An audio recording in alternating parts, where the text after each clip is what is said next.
Okay, guys, we are live. So for those listening at home, welcome to the Dungeon Musings YouTube channel. My name is Kevin Madison, and I will be your friendly Dungeon Master this evening. Tonight, we are carrying on with our ongoing campaign, playing Advanced Dungeons & Dragons 2nd Edition, playing through Carl Sargent's classic Night Below campaign.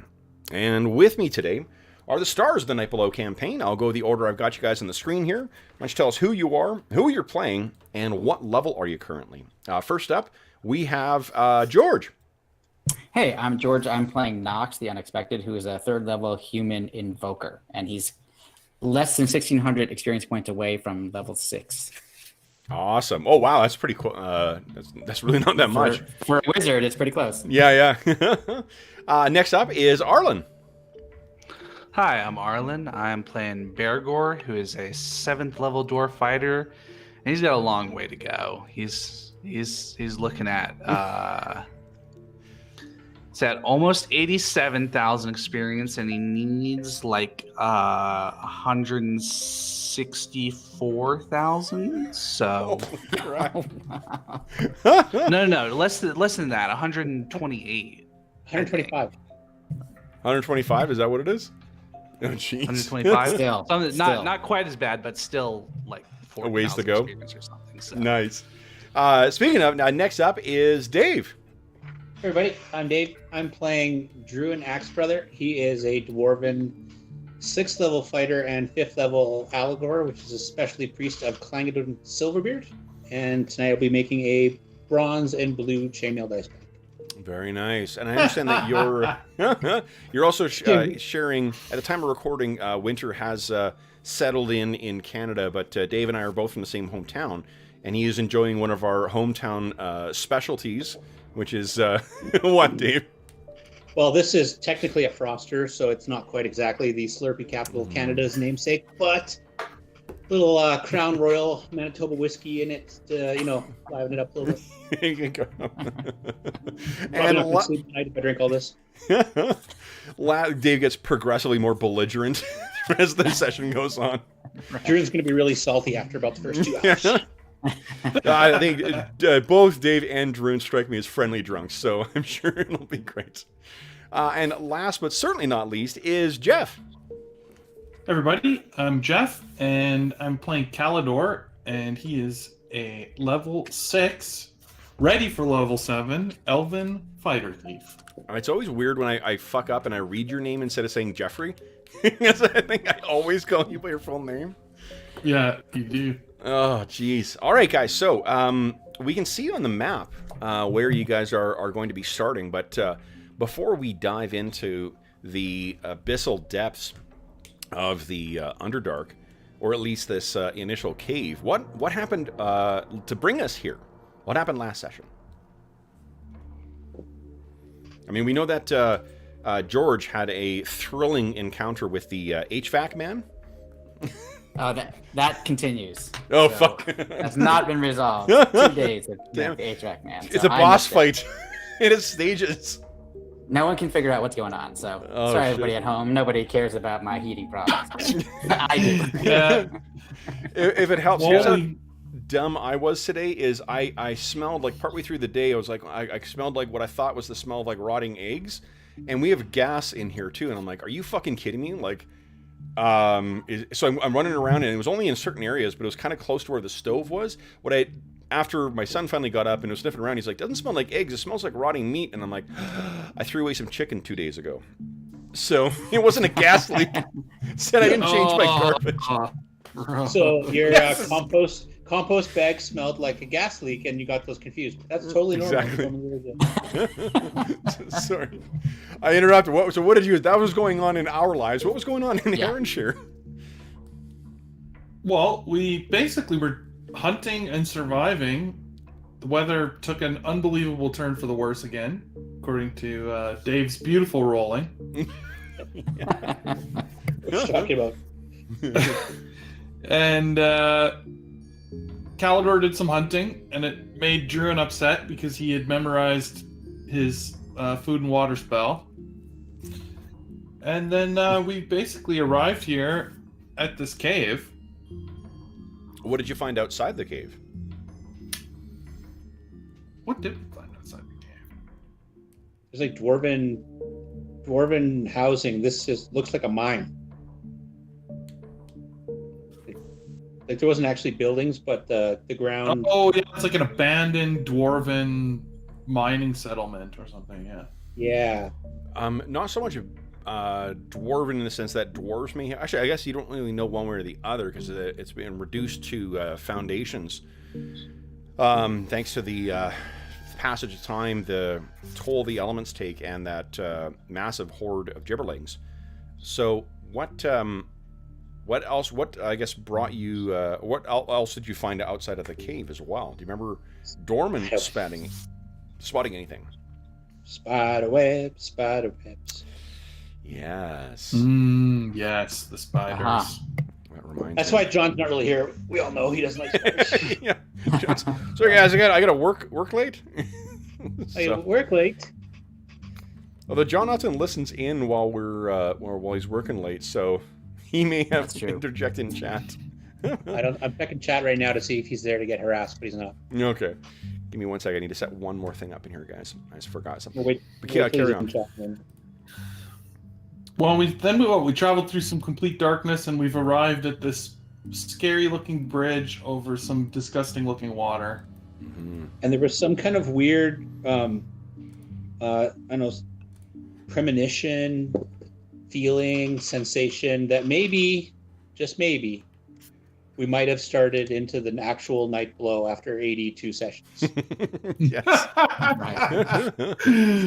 I love it. It does have distinctly night-like qualities, and it is underneath something. So, I think that your descriptor may be accurate. So then, guys, where you find yourself is in this cavern.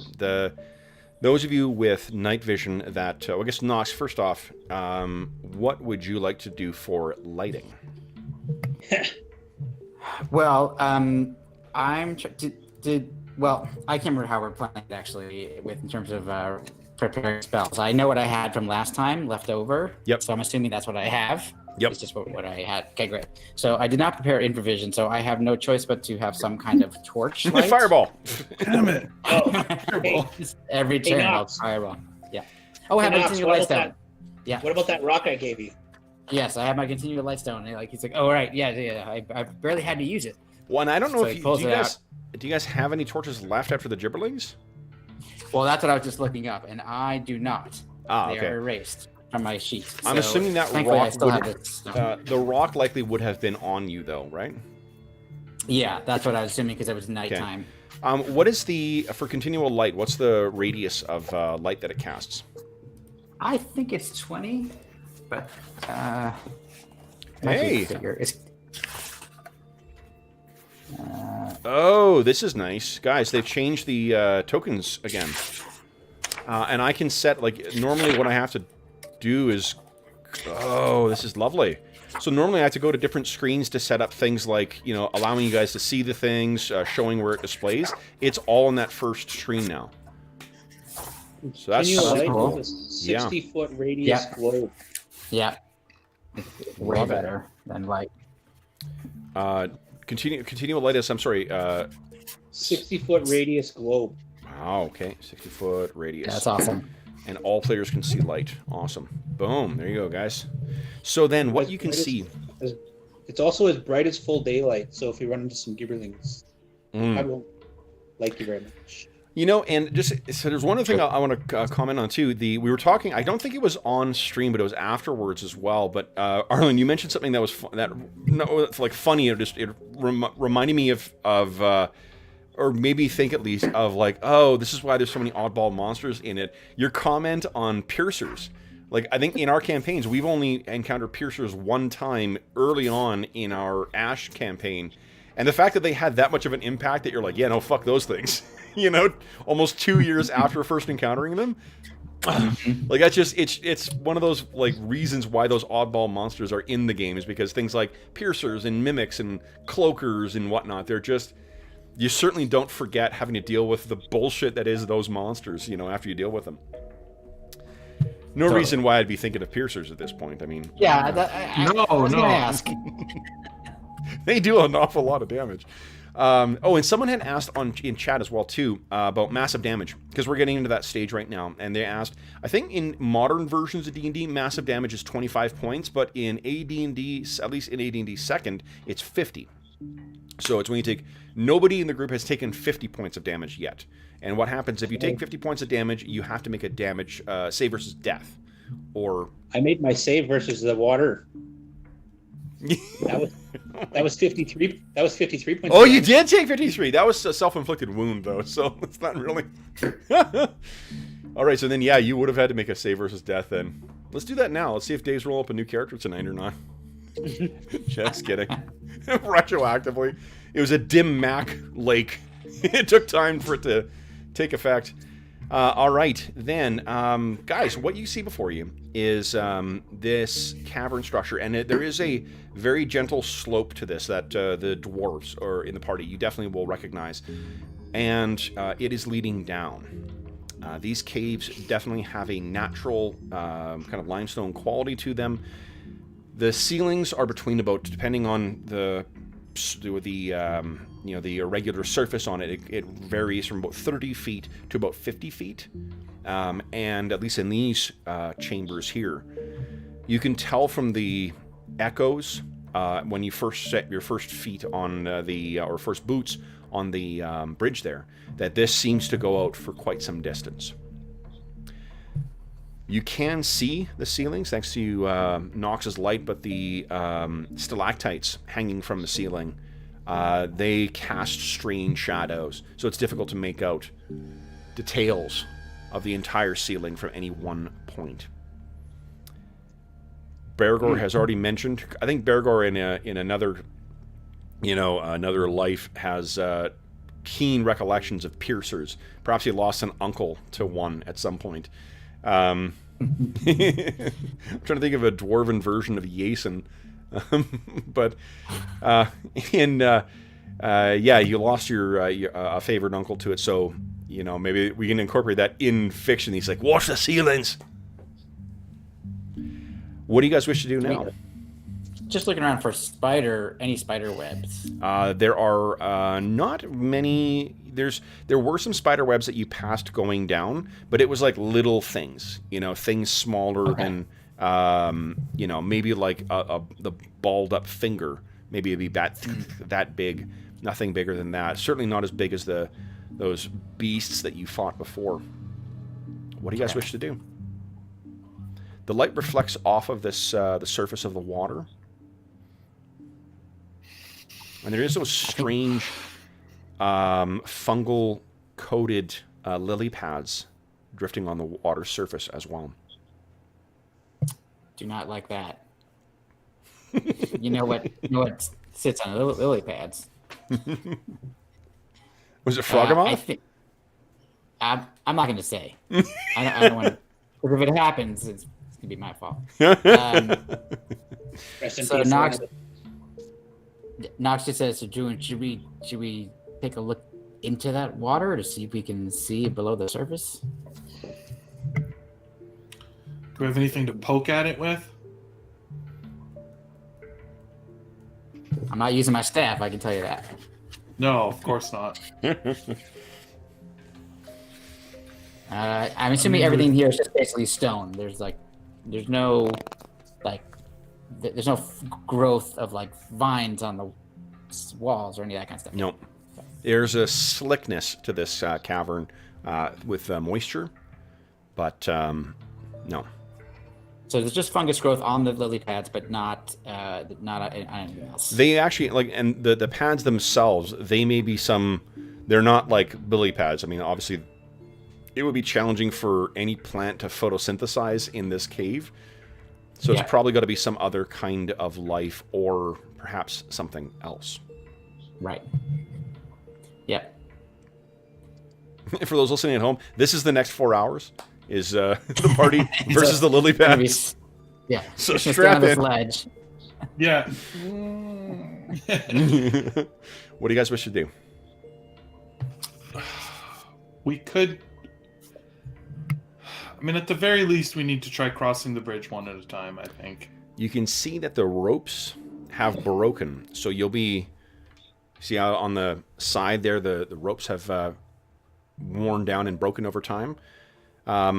This is dwarven made as well too, so I mean it should still, if you stand on it and you kind of step on it, the rope bridge still certainly supports your weights. If this is something that was designed to allow like mine carts or like at least, you know, someone porters carrying something across, Druin gets really close to the surface.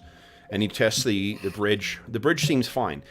By the time it gets to the surface, it still is sitting about 6 inches above the water as well, too, in spite of the passage of time. You can see tracing of webbing on the far side here as well, too. And are there any other posts or anything that's holding it up other than the ones that we see on this side, and then we can't see anything else? Other than the ones you can see there, no. They seem to be the ones that are anchored in, and they are set solidly into the limestone floor. Okay. They're a little bit loose now, just with the passage of time, but... Okay. You June, guys what have do you see? Ooh, okay. preparations or anything you want to do before we go That's right. across? Hold on. If the problem with Rockslide is if I were to summon him here, he can't cross that bridge. I think he'd be too heavy and he would destroy it. So I think I have to be cautious about when I bring him in to help us out. All right. Well, I'm thinking about casting strength. That's going to take me a whole turn. Mm-hmm. I'm happy to look into the water or just do what I can. Dave just messaged me, hey, I got a great axe. That's some kind of magical property. Now that I'm underground, what is it? So I messaged back, let me just look up the curse.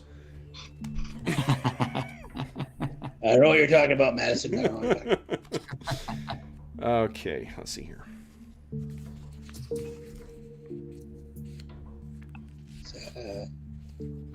Great axe of water breathing. Let me just go through water. Yeah, it's a great axe of cloaker calling. It starts to make this keening sound. It's like bringing a mic too close to a speaker. Yeah. I was thinking more like a faint light that attracts bugs. Yeah. Yeah. Okay, let's see here. Give me a percentile roll, Dave. The weather today. Oh wait. Whoa. Wow. Okay. I don't know how you managed to get a blizzard in a cave, but no. Oh my goodness. So- We rolled more ones and 100s than it should be possible. Yeah. That's why they call him Mr. Outlier. Okay, so Dave, what have you had this thing identified yet? Yes, but there was something that we couldn't discern because it wasn't underground. Yes. So what you can do now, Dave, is you can spend your action to spend speak a magical word, and it will shine bright light in a 10-foot radius. So it does attract bugs with a light. That's right. That's exactly what you said. Yeah. Okay. All right. Then, what do you guys get to the edge of the water, and it stinks. Like this water has, it's definitely got a slimy kind of, it's got a maybe an oily kind of residue to it, and you can see the lily pads from a distance didn't look as, it's fungus floating on top of the surface that has been grown in a specific way. Imagine like mushroom equivalents of lily pads. It's also made this, whatever spores and such that this thing may either subsist on or emit, it makes the water quite cloudy and oily as well. Mm-hmm. So assuming we basically can't see any level of depth, like it's instantly too opaque. From the edge, like you can see maybe the first like 3 inches, and then you're gonna have to start kind of poking down to get to it to see what how deep this is.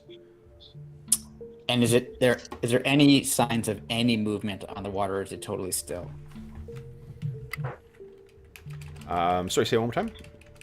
Are there any signs of movement at all anywhere where we can see on the water surface, or is it completely still? There is a little bit of what do you call it? Oh, what's going on here? Sorry, I'm trying to whisper something to Dave again.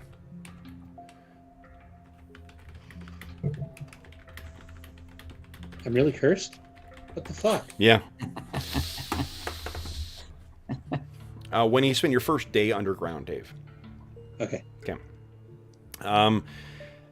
No, there is, I mean, like a very slight movement. So there's probably like this water probably comes from somewhere. There's a little bit of like water dripping down, but it's not like this is not a underground river or something like that, or an underground creek. This is like an accumulation of water that probably drains out somewhere, or just fills up and then just is lost through evaporation. Okay, cool. Okay, and Druin is the one on the actual bridge too. It's supporting his weight all up along here too. These are really thick, well-tied ropes.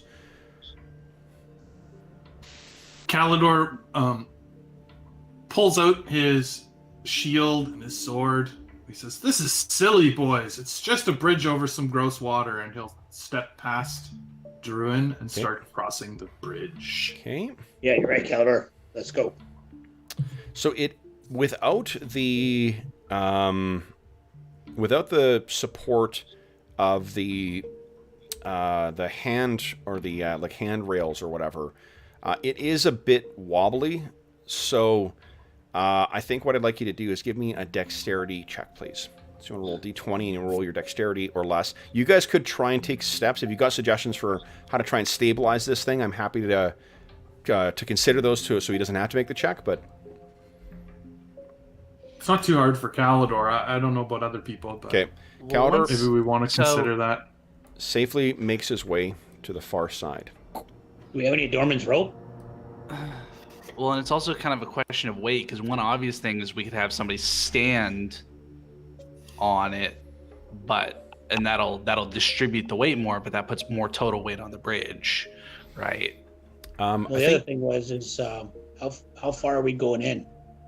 Your original plan, Bergour, was that we get down here, we see what's going on, and then we go back up and tell the Aarakocra to bring us supplies or whatnot. We only got like a day's worth of food and water.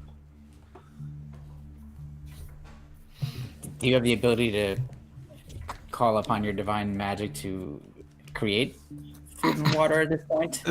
Or yeah, he just doesn't. Is that a core subject? Calidor, you don't need to start laughing. Calidor really likes Clangadin's food, just to be honest. Clangadin makes food great again. Mm. We have if something happens and we get lost or we get trapped in here, at least we know we won't starve if it's as a last resort. Yeah, I can do it. I didn't take it today because Calidor killed a bunch of animals. So. Well, and it seems like it makes the most sense to wait until we already know we need it. Mm. Calidor, what you see on the far side there are large swaths. These things here. Yeah. Large swaths of oversized mushrooms. Oh. Or fungus. There's a lot of mushrooms over here.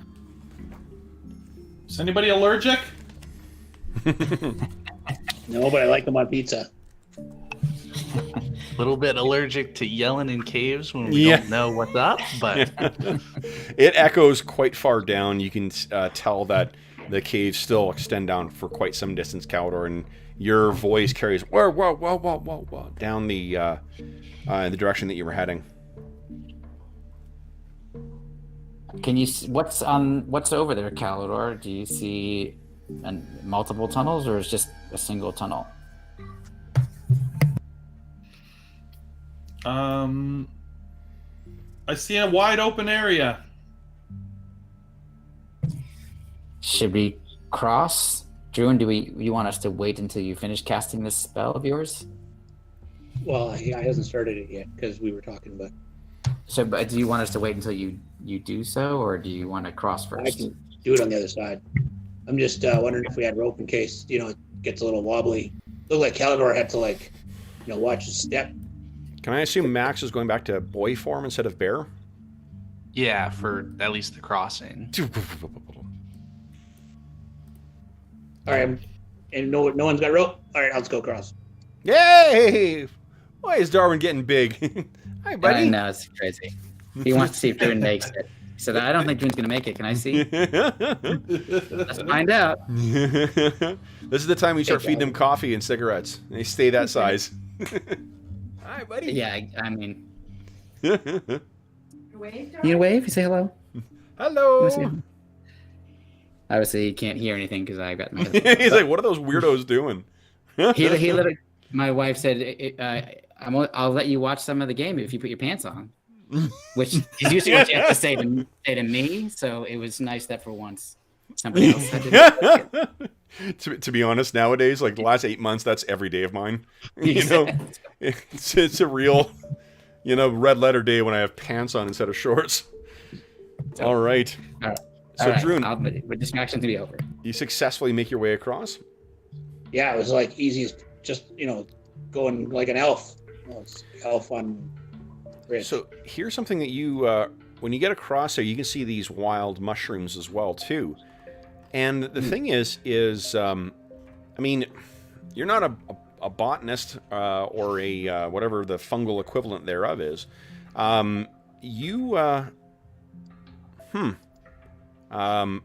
These look like the kind of mushrooms that dwarves would grow as crops.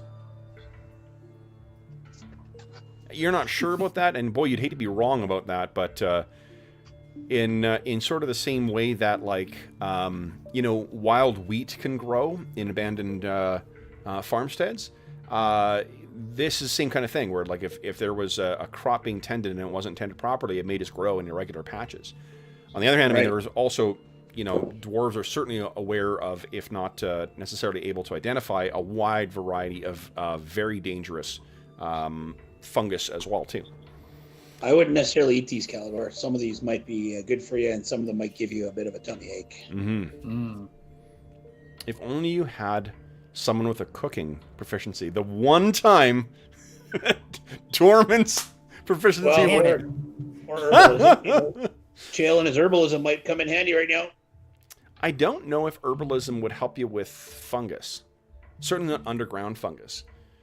Who would like to try or make the attempt to cross next? Do you guys have any rope that you want to try or any magical abilities? I do not have magical abilities. I do have rope. What, you have rope? I went across without it.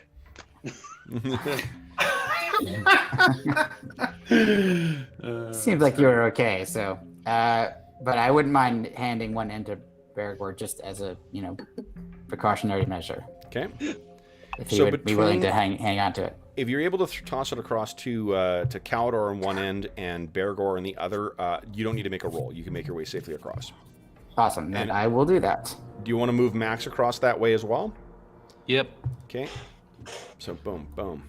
Yeah, no problem. Bergour, maybe you should tie that around your waist in case we got to fish you out of the oily soup. You do spare a glance down as you're making your way across, Knox, and maybe your eyes are playing tricks, but you thought you saw a ripple in the water as well. All right, so I take note of it. I don't say anything at the moment, but when I get across, I say quietly to my companions who are with me that I saw it, and I point out where it was. Okay. So you sort of, it's around, and I'll keep my eye. It's a little further west of the gap in the planks there. See where the gap is here? Yep. It's a little further west, maybe around here. Okay, around there. Oh, west. Or east, sorry, I'm a dummy. That's east. Okay. Yeah, I'm a dummy. All right. Okay. I point that out, and I'm going to keep my eye on that spot as Bergour makes his way across, just in case. Bergour. All right. I assume I know how to tie knots. I could probably tie a knot around my waist. Sure, yeah, of course. Put enough of a loop there that if We've I fall not in, mastered hopefully they'll this be able to haul me out. technology yet. How do you make use of this? Well, I'm mountaineering, so I know a thing or two about climbing and stuff. So Absolutely. I figure knots are all right. Yep. All right. In which case, I will make my way across and get to about there and make my dex check. Okay. Go, big money. Oh, And just for those people at home, we wanted to make some drama here. You do That's have right. 4 points Yeah. of astonishing fortune. Yeah, seems like it'd probably be good to re-roll that and not go in the drink, but Okay. I agree. You are in. Yes. There you go. Yeah, I mean you're in plate mail as well too, so you do sink. Yep. So great. However, fortunately, you make your way safely across to the far side, and you see exactly like Druin saw as well too. Two things. One is the fungus that's around here, and at the northern end of the cave, it looks like there are some crates as well. Hmm. Well, let's make our way over there. Carefully.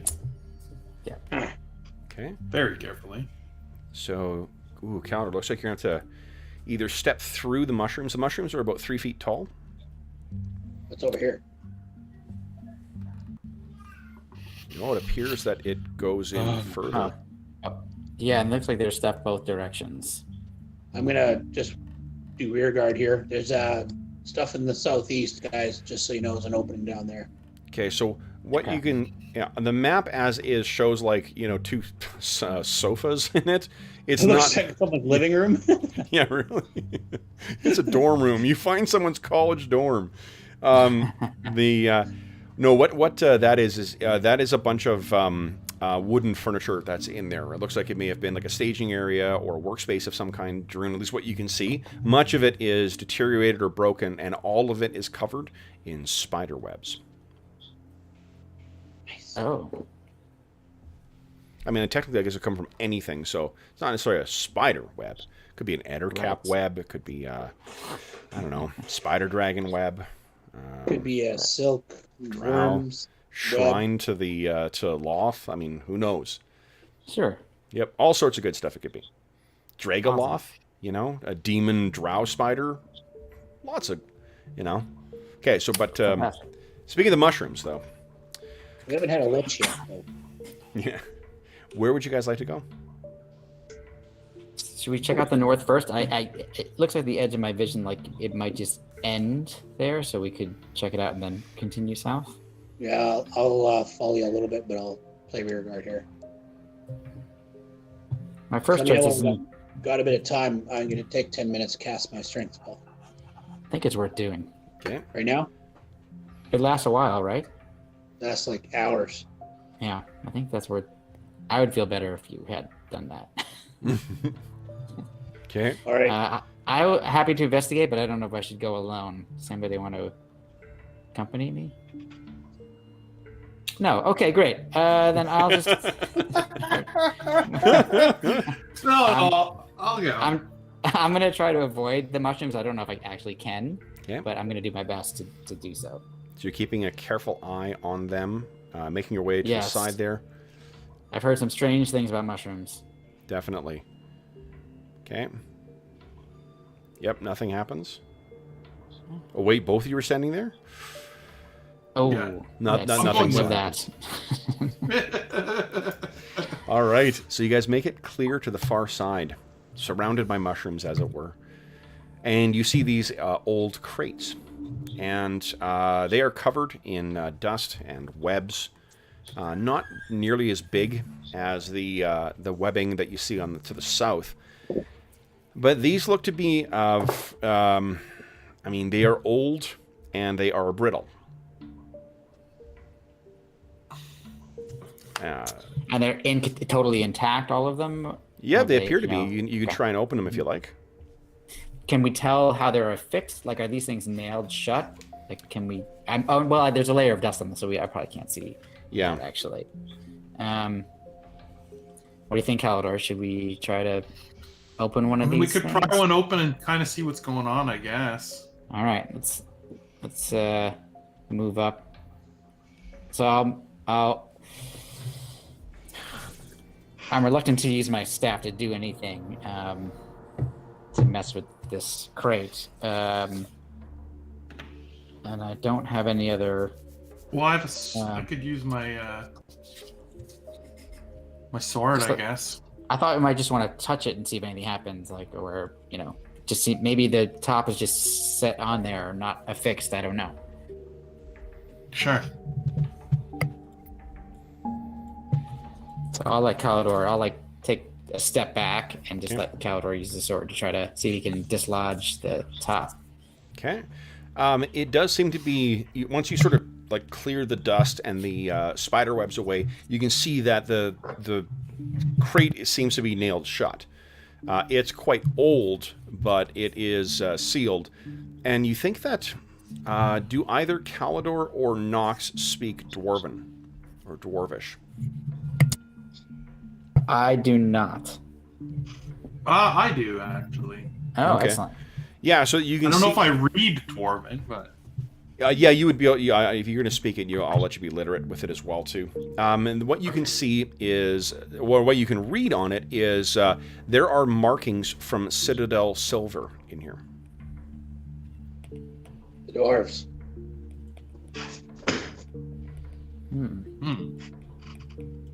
I mean, that seems like a good sign. That there's not something terrible inside these things. Should we see if we can pry this open in some way? I don't have any tools with me. I think we should. I'll just walk up to it and I will very carefully place my fingers underneath like the lip, if there is one, or where the seal kind of is. They seem to have been undisturbed from whenever they were delivered. So however they're sealed, you'll need to get some kind of like leverage to get this thing open. Gotcha. I just turn to Calidor and go like, I think I'm useless with this. Do you have a dagger? I do have a dagger. Yeah, like a dagger you could slip with the, you could wedge the blade under there and sort of like try and get it open that way if you like. This is really old wood. All right, I'm gonna do that, but I'm gonna do it very carefully. And if I think it's gonna damage, it's a magical dagger. If I think it's gonna do any damage to the dagger at any point, I'm gonna stop. Sure. Just in case. So that's my plan. You got it. So the dagger breaks, and excellent. So Goodbye, plus your dagger. These are actually crates of dagger breaking. No, Right. it's so the wood has deteriorated so much that it is closer to like a foamy sponge kind of material at this point. So you're easily able to get the lid off. You throw it back. There's a bunch of desiccated straw for packing in here that you sort of push aside. And what you find in this first one is a whole bunch of rope and pythons, crampons, a bunch of climbing gear. Huh.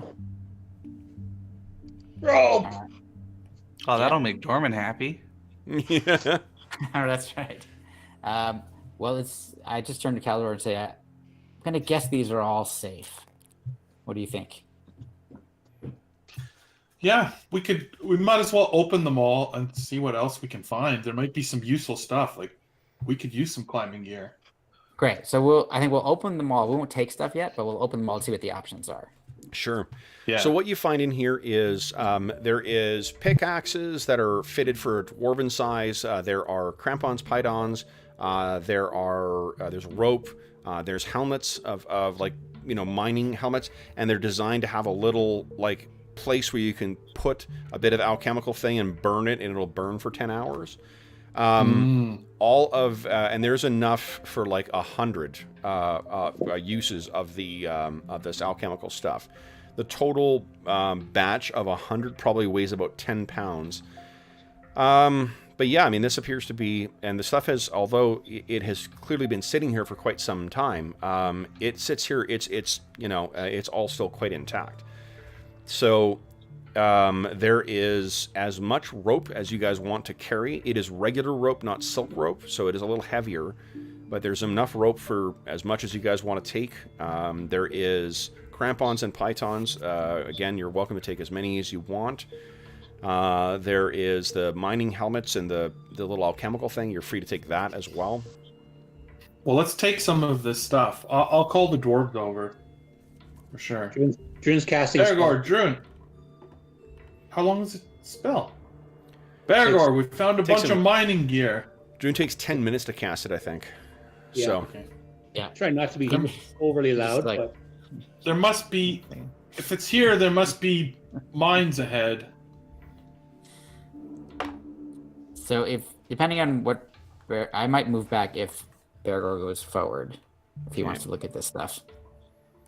Bergour, do you want to trade places or do you care? I'm happy to trade places. I don't think even with my reduced carry weight from not carrying any rations, I've got basically no room to carry anything else.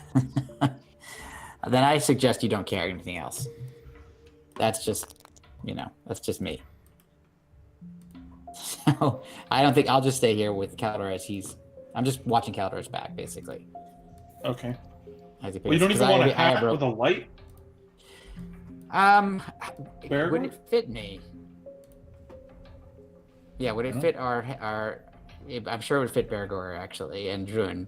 Okay. Would it fit other humanoids? Is Max? So we got 10 minutes while Druin is casting his spell. Are the rest of you guys going over to join Max while Druin's out here, or what? Join Max. Once Calidor has whatever he wants to take from the crates, I'm going to go back to Druin. Okay, so Druin is. I'm assuming you guys are 10 minutes. Really won't will pass fairly quickly for you guys rooting through here and grabbing what you want. So, Druin, give me a D10 roll, please. Oh, I was gonna stay next to Druin because I wasn't gonna carry anything. Oh, sorry about that. Sorry, I'll leave you over here. Okay, Druin, give me a D10 roll, please. Come on, 10. You want a 10? Make it a 10. Not 10. 8. Okay, so 8 minutes into the casting of your spell. Bergour, would you give me... Druin's attention is focused on something else here. Bergour, would you kindly give me a D10 roll? So, you're definitely keeping a watch. Yep. And as... I mean, you're not seeing shadows, but there is stuff that is blocked. And what you see kind of skittering around on the ceiling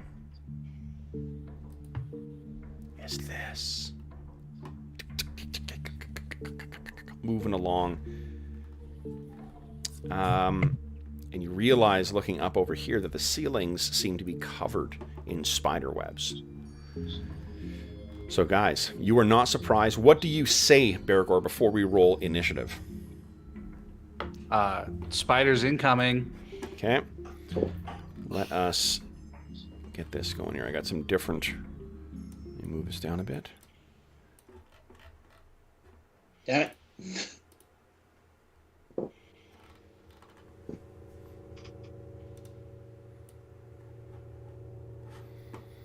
I can't remember which one, but the when I was listening to this earlier, the intro to this particular track reminds me of a Midnight Oil song.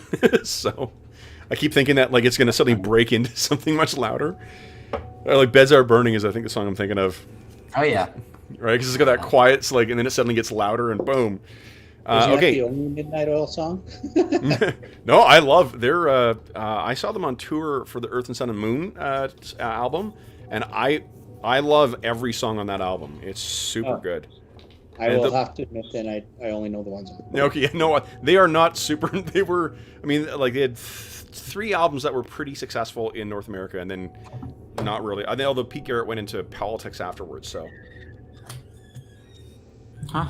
That's been our Australian pop rock portion of the session, guys. Let's roll some initiative. Right. Okay, so let's see here. George, you missed Wednesday's session, so let's start with you. Mm-hmm. Everyone decide what you're doing with this round. And then, George, would you kindly beat my 6? I'll turn off. Nope. Uh-oh. All right, so I got stuff moving on... Oh! I got stuff moving on a 9... Actually, a 6. I think they need to move in. Let's see if they jump. So I think they can jump. All right. Bergour's on a 10.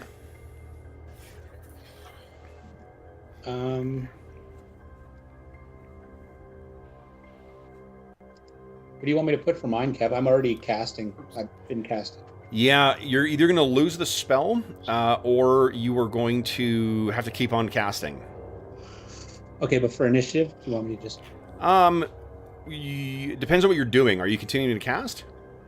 Right now I am, yeah. Yeah, then whatever the put the casting speed is, let's say 10, because like, well, all you're doing is casting a spell for the whole round, so you can just put 10, like, and unless you change your mind as to whether you're casting the spell or not. Okay, now before we get into this too, there is a verbal component for strength, right? Verbal, semantic, and material. Oh, okay. I want to make sure it wasn't just color commentary from you. All right, so then first up, we have Knox and Druin Axebrother. What are you guys doing?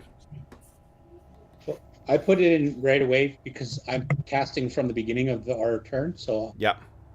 So I'm already casting, and I'm just going to keep casting. Yeah. Druin's carrying on with his spell. Knox, what do you have in mind? So I don't see these spiders, right, from my vantage point. I don't think so, no. Let's see. So, yeah. So I definitely don't see them on the map. So then no, you don't see them yet. Yeah. Okay, great. I just want to make sure it wasn't like theater of the mind at all. So No. that's why I'm just. Moving. Yeah, it'd be pretty cruel, right? Here's a map, but we're going to describe another one. Yeah. Never know. So I'm going to move. Okay. All right. Now I see it. Okay, and they're skittering along the ceiling. Their weird 8 legs moving. And the ceiling in here is also 30 feet, by the way? Ceiling in here is about 50. 50, okay, great. Yeah. No, that's not true. It'll be between 30 and 50. You're right. I'll say we'll split the difference at 40. 40 is my last offer, George. I don't want to hear any more. I'll take it. You got to go. All right. That's what they call me, the Dungeon Master, the Deal Maker. Okay. Let's see here. Then, next up will be these things, and I think they can leap or swing down at least. I may have been reading Spider-Man before we played today. Okay, so one of them is going to leap down and try and get at you, Bergour. Your current AC is what? Let me stop you right there. I rolled a 2. So there's no... Yeah. Nice. Unless you've been mooning him, I don't think there's any chance of him ever getting a hit on you. The other one is just going to skitter forward and goes across the top there. And then you see... Oh, we got a couple down here. 1, 2, 4, 5, 6. There we go. Still on the ceiling. How about I do this? I'll put...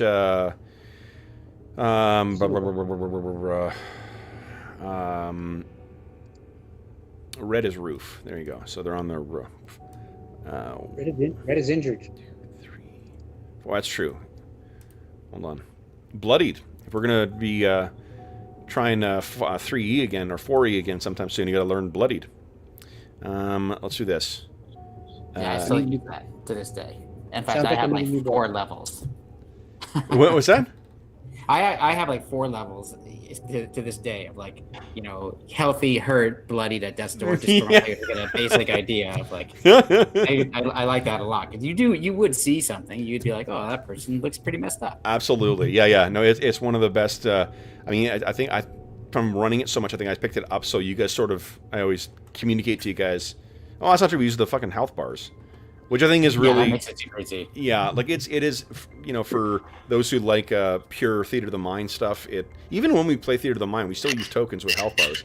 I just really like it. Yeah. It's easy, effective way to communicate the important game stuff that you need to know. And it's not like we're ever at a shortage of me giving unnecessary description, so... Well, what I like about it also is just not the numbers. We're yeah. We don't actually know the numbers behind it, so that I like. Awesome. Okay, so then the spiders have gone for their turn. And next up is Bergour. What do you got on turn, Bergour? All right, gonna draw my sword, try to smack the spider in front of me. Here we go. I rolled hit points, anticipating... Oh, a solid hit. This is a medium size 1, so go ahead and roll damage. That is just enough. So this thing lands, it's, the fangs kind of rake down your shield, and you bring that elven bastard sword of yours down, killing it. Next is Calidor. Okay, Calidor turns And I'll put them on the ceiling here. oops, Sorry, one, blue is on the ceiling. Oh, they're on the ceiling. Yeah, they're still skittering around on God. the ceiling. Okay, he'll move this way, draw his sword, and move towards his allies. Okay. Over here. Okay. Then, Bergour, you have a second attack, but there's not really anyone you can reach yet. Nope. Okay. Then, guys, we're at the end of round 1. Guys, we're on round 2. Everyone decide what you're doing. Bergour. Arlen, we're going to you for initiative now, please. George, we appreciate you sharing the tasks. Yeah. Arlen, would you be my 6, please? Nice, very nice. So you guys are at 2. We had one weekend where we had like one day where Mo was rolling initiative like all day, and then we had one where everyone could not go more than one round. It was only really... That's funny. Yeah. Okay. So then my first actions will be on a 9. So it looks like Knox. Who are we missing here? Caldor? What are you doing? Yeah. I guess still just a 6. Okay. So first up is Knox the Unexpected. What are you doing, Knox? I see that spider skittering on the ceiling toward me, and I point up at it and conjure forth 3 motes of energy and let them fly at the beast. Okay. 12 points of damage. Holy shit. It explodes. The goo rains down from the ceiling, followed by its dead body. Next is Bergour. I am just readying my sword in case one or the other of these guys gets close. All right. Caldor, what are you doing? Yeah, same thing. I've readied my sword. I'm going to step up. Druin is obviously still casting, so I'm going to move to cover him. Okay. Thanks, guys. Okay. And then so there's 2 of you have ready actions. Druin's going to be on a 12, so this thing is leaping down and trying to get to Druin. So why don't Bergour and Caldor both... Oh, Caldor can't reach him. Oh, no! Bergour, go ahead and make your I didn't attack. want to stand on the mushroom. Nice. Solid hit. Go ahead and roll damage. Oh. So this thing leaps down, and with a quick slice of your blade, you ruin this thing before it ever hits Druin. But its big compatriot is still moving. Am I out of spiders? Yeah, little spiders are all dead now. Just a big one left. Okay, so then... my big one, though, isn't moving until a 12, which will be simultaneous with Druin. You're just continuing to cast a spell? What's Max doing? Yeah, I'm casting. What is Max doing? I don't control him. Who's controlling He's Max? hanging out of the fight. I'll control Max. Yeah. Max Yeah. goes into bear claw. You might as well, because you're casting anyway, so... Okay. Yeah, I'll control Max now. Max goes into bear form and moves up toward Knox. Actually, if he's doing bear form, that's his full round. Okay, then he goes into bear. He falls to the ground and sort of like, transforms into his bear. Then this thing crawls across. 2, 3, or 5, 6, 7, 8. And your continual light rock is glittering off its many, many eyes. I think that brings us to the end of our round, guys. So, next. As a free action, venom drips from its massive fangs. All right, then, Arlen, you kicked my ass last turn. Let's see if you can do it again. Beat my 7, please. Yeah, that'll do it. Okay. So, what do we got here? 5 for Knox. Did I end up out of the game? Oh, what happened, Dave? Oh, we saw, your thing just knocked off. 1 second, let me hit reconnect here. I lost your video. Yeah, I think I just got I moved my mouse into the chainmail dice bag to make it look like mouse armor, and I think I accidentally hit the back button. Awesome. It looks really cool. Like a slightly unfinished chainmail dice bag fits over top of your mouse. It makes it look like armor. It's like sweet. No bet. Turns out it also encumbers it. So yeah. Right. So Max is he's a +6 to his initiative for attack. that is actually he's got a character sheet. Use his character sheet. Okay. But for his initiative. Yes, a 6. So I was writing down what these things have for XP. Okay. Alrighty. So let's see here. I still don't have Dave in. Is Dave in video for you guys? Yeah, I had to Yes, reconnect okay. though a couple times. There we go. Everyone's back. All right. So, first up is Knox the Unexpected. What are you doing, Knox? I start casting a spell, not magic missile. I cast armor because I do not have any up right now. So yeah. So before it comes down and tries to bite me, I'm gonna do that. So Excellent. Now I will change my stats on my character. Okay. All right. And then Bergour, what are you doing? I am going to step over to here. I know I can't reach it yet, but if it comes down right where it is right now, I'm gonna smack it. Okay. And otherwise, I guess I'll just stand around. Okay. So you're trying to position yourself for this thing. Max is up next. What's he doing?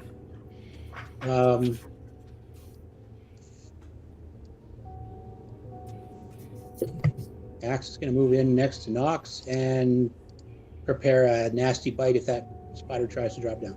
Okay. So he growls up at it. Druin, what do you have in mind? Actually, I'm up next, I guess. Druin is Kaldor, fine. we missed you altogether. Kaldor, what are you doing this turn? Well, this thing's still in the ceiling, right? So, yeah, just staying here, Okay. above, with my sword ready. All right. So then on its turn,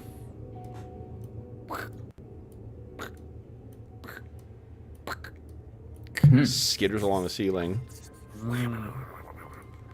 back in the direction it came. That's the end of the round, guys. We're on to round 4. Bergour? Round 4 of 20. We just got to last 20 rounds, guys. Then my spell will be done. Arlen, beat my 5, please. Ooh. It's acting on a 5, so I'll just move it. Skitters out of sight. Arr.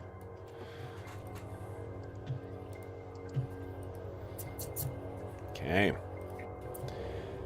Then, guys, we can drop out of initiative now because it has affected an escape.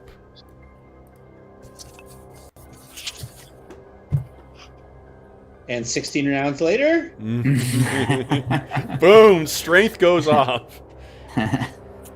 Okay. I fear we may encounter that Oh. creature again later, but at least you're feeling stronger. All of that for 2 strength. oh no, that takes me to 18 10. But still, Okay.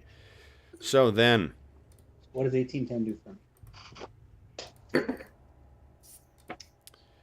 sorry, what is Mine it? lasts for- 18? Mine lasts for 6 hours, so Nice, that's good. Cool.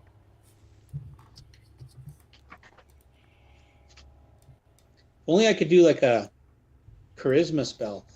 Druin wouldn't be such an ass. Not at all. All right. So then, guys. Next up. You seem to have driven it off. And there's those 3 dead spiders in the ground. You guys can complete your looting of the boxes. Just adjust your weights and whatnot accordingly. Yeah, okay. So, So for Druin, if because he's got a 17 strength, and 1801 to 1850 is all the same score. So it doesn't matter if I get a 2 or a 7. I get the same or 2 or 6, I get the same bonus. Mm-hmm. So between a 2 and a 6, I get a +3 Okay. to my damage, which gives me a +2 total. Nice. Okay. I really need that 7 or 8 though to get to the next level. Mm-hmm. So what are you guys doing next? So what you can see is there is that, of course, that whole looks like it may have been an office area or like a foreman's area for a mine. Again, it's a natural cave as well too that doesn't appear to have had any substantial modifications made to it, but there is something odd here. There is a lot of webs in here. Like this whole cave is just covered in webs. Oh. And at the far side, over here, I mean, you can't see the far wall yet, I don't think, Knox, can you? I can in dim light. Let's see. Oh, yeah. So it looks like the cave may lead in to one further structure, but the whole aperture leading into that cave, or that, at least that structure, completely covered in interlocking webs, so it's sealed off. I think we might know where the nest of spiders is. What does this room to the northeast look like? So looking in there, it's not beds that are there. There are cocoons. Things completely covered in webbing, and they are hanging from the ceiling. Oh. Maybe we should cut those down. Yeah, I think that sounds like a good idea. How do we do that, though? How high up are they? Here, about 30 feet. Yeah. In So Skyrim, I just shoot them with an arrow and they fall, but... I don't know if anybody here is that good.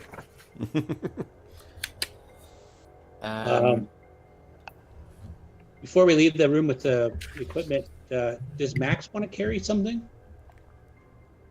Does he want to? Yeah, maybe. That would help us a bit. Well, if he needs, but also if he needs to help climb later on, turn into a kid or whatever. If he's carrying a rope and some crampons, he can put the crampons on. How? So he's. I could carry his crampons, I guess. Okay. I don't know. I've got a extra belt pouch, but I don't have a backpack anymore, so I can't carry a whole lot of extra crap. You said you guys can assume there are backpacks in here as well too. In the stuff, there'd be stuff to carry all the climbing gear. Okay. Well, then I'm adding a backpack to my list. Okay. Yep, I had lost my backpack, so I'm gonna get a backpack as well. Okay.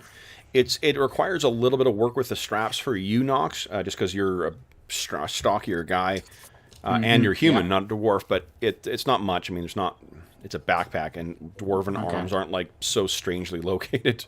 Yeah, I adjust it as much as I can and try to. You may want to leave behind that Thrycreen backpack you found, but the the dwarven one should be just fine.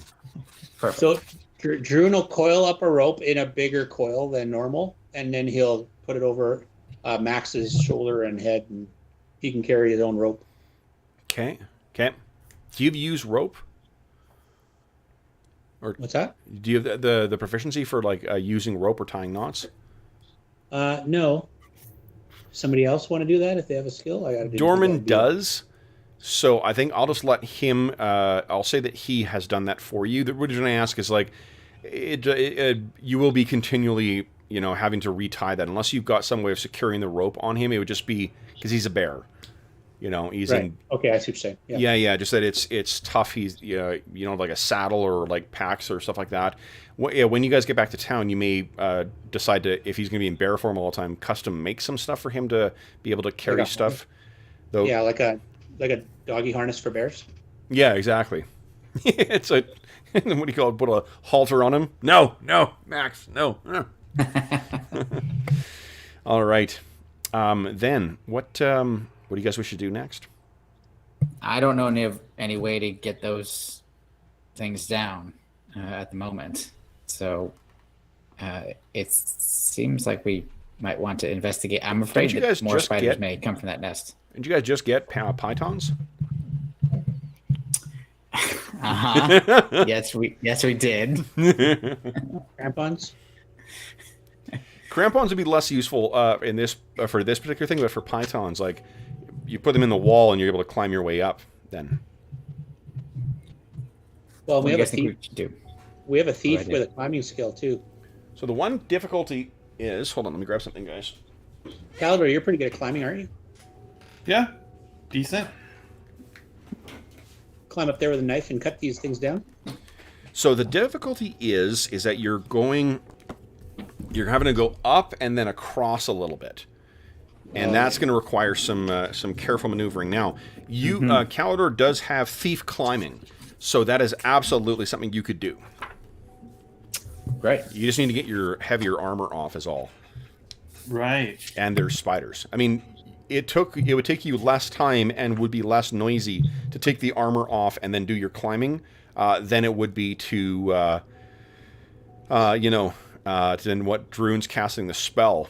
It's just 10 minutes of him shouting in Dwarven or Dwarvish, and calling out chants to clang it in. That's what seems to have drawn the attention of the spiders.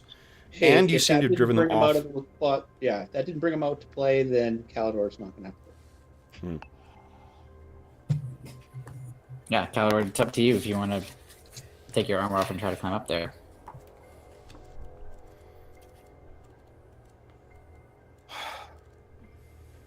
I mean, I guess I could. Yeah, sure.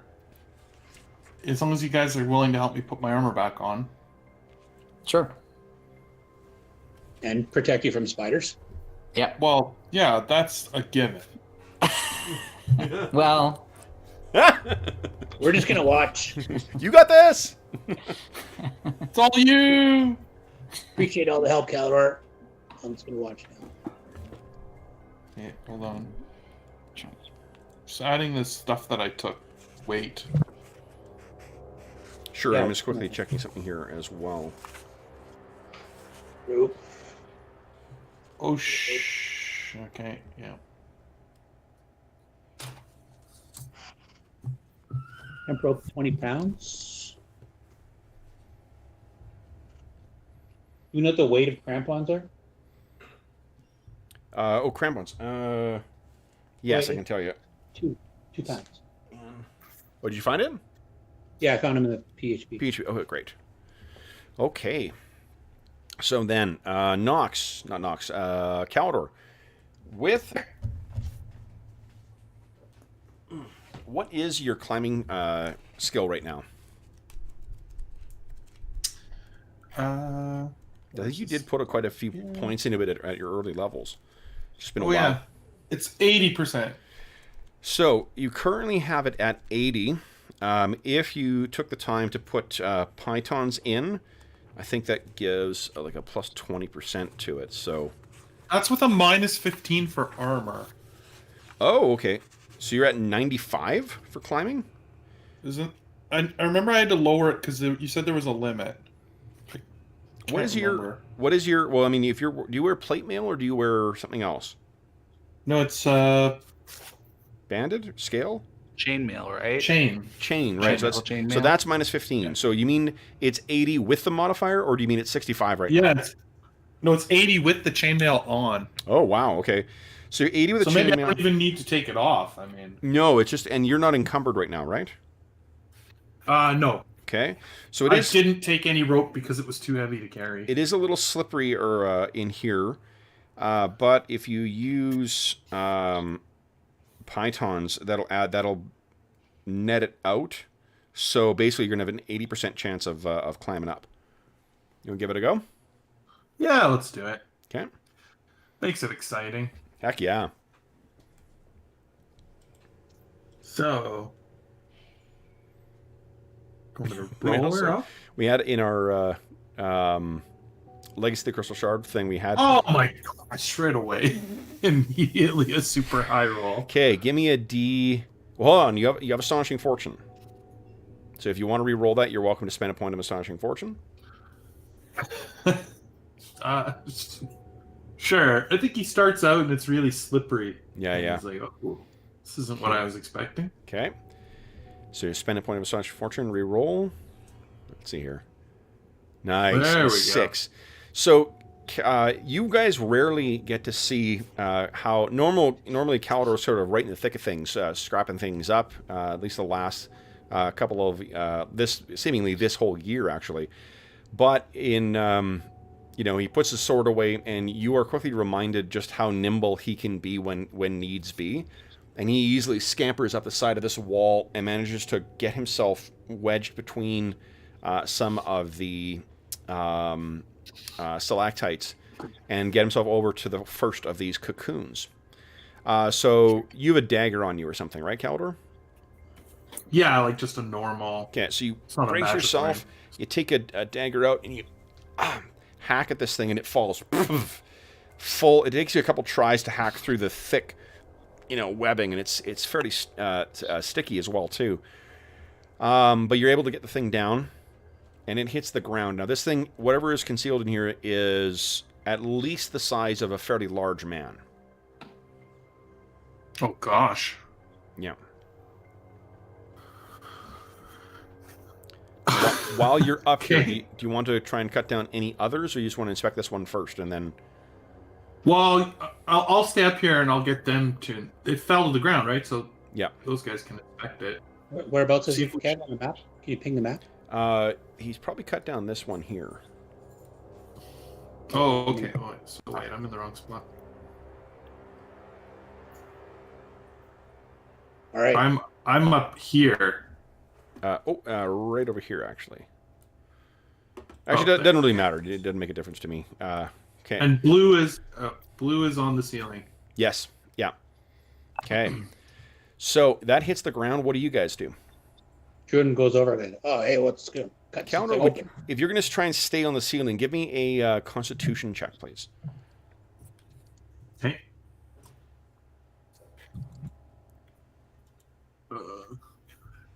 Constitution. Oh, wow. Yeah, that's not good. Oh, my Constitution is terrible. Okay. I mean, I guess if I was getting tired, I wouldn't do this. No, and that's one that you're not going to fall. It just you'll start getting spaghetti arms. No, you're good. Yeah, you're good. Phew. Okay. All right. So then this hits the ground, and then guys, what do you wish to do next? Druin's going to cut it open and see what's going on. So you cut it open, and what kind of spills out? First off, the smell. Oh, jeez, it's a corpse. And it is the corpse of an orc. But it clearly seems to have been dead for quite some time. The body is desiccated in the way that it seems to have been drained of its vital fluids. Maybe it wouldn't smell that bad then. Yeah.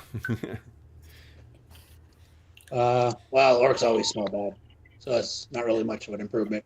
Mm-hmm. I guess as soon as they open it, I'll climb back down. You want to get the rest? Yeah, might as well. I'll search it. Does it have any coin? Okay, then sure. I'll climb over to this one. Okay. Any weapons you want a climb check for each one? No. What I'm going to do instead is we're actually going to make use of some new rules here. So give me a D20 roll, please. You're going to try and drop him on Druin, and he's going to try and dodge. Okay. All right. He's going to try and dodge. So that is, Jeff, is that under all of your stats?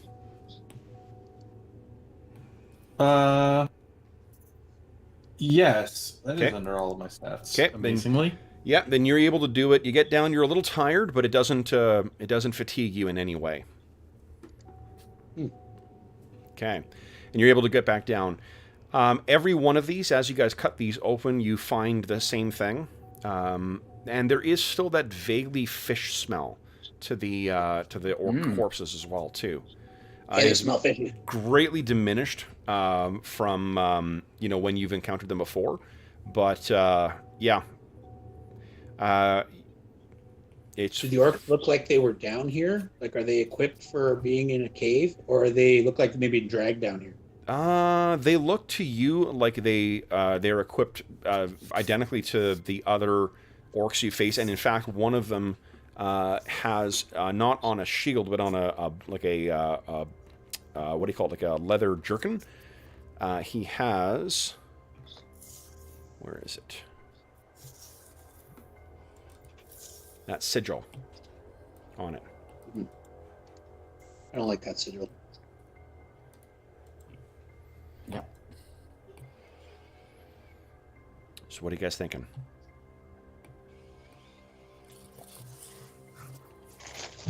I'm just keeping my eye on this, webbed corridor. Don't see any signs of movement. Okay. Drune's gonna search the bodies. Okay. Standard looting procedure. Absolutely. So what you find is, in total, you find 20 gold pieces. Not gems. I can't carry any more gold.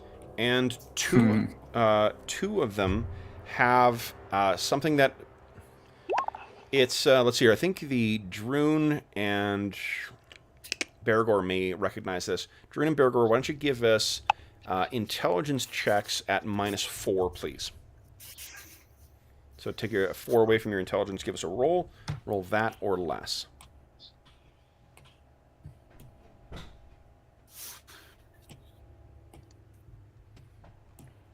Okay, Bergour, you recognize this. Druin, Druin, how'd you do? Yeah, you guys, Druin, I think Bergour is the one who recognizes it first. You pull up this sort of like dried fungusy stuff that's in one of its pockets, and it's kind of gross. But Bergour, you recognize it. It is something that the translation would be warwort, W-O-R-T. It is a rejuvenating magical fungus that orcs rely on. So the effective use of these things is that there are 2 healing potions. They have the same benefit as what a healing potion does, but you're chewing into a dried form of fungus.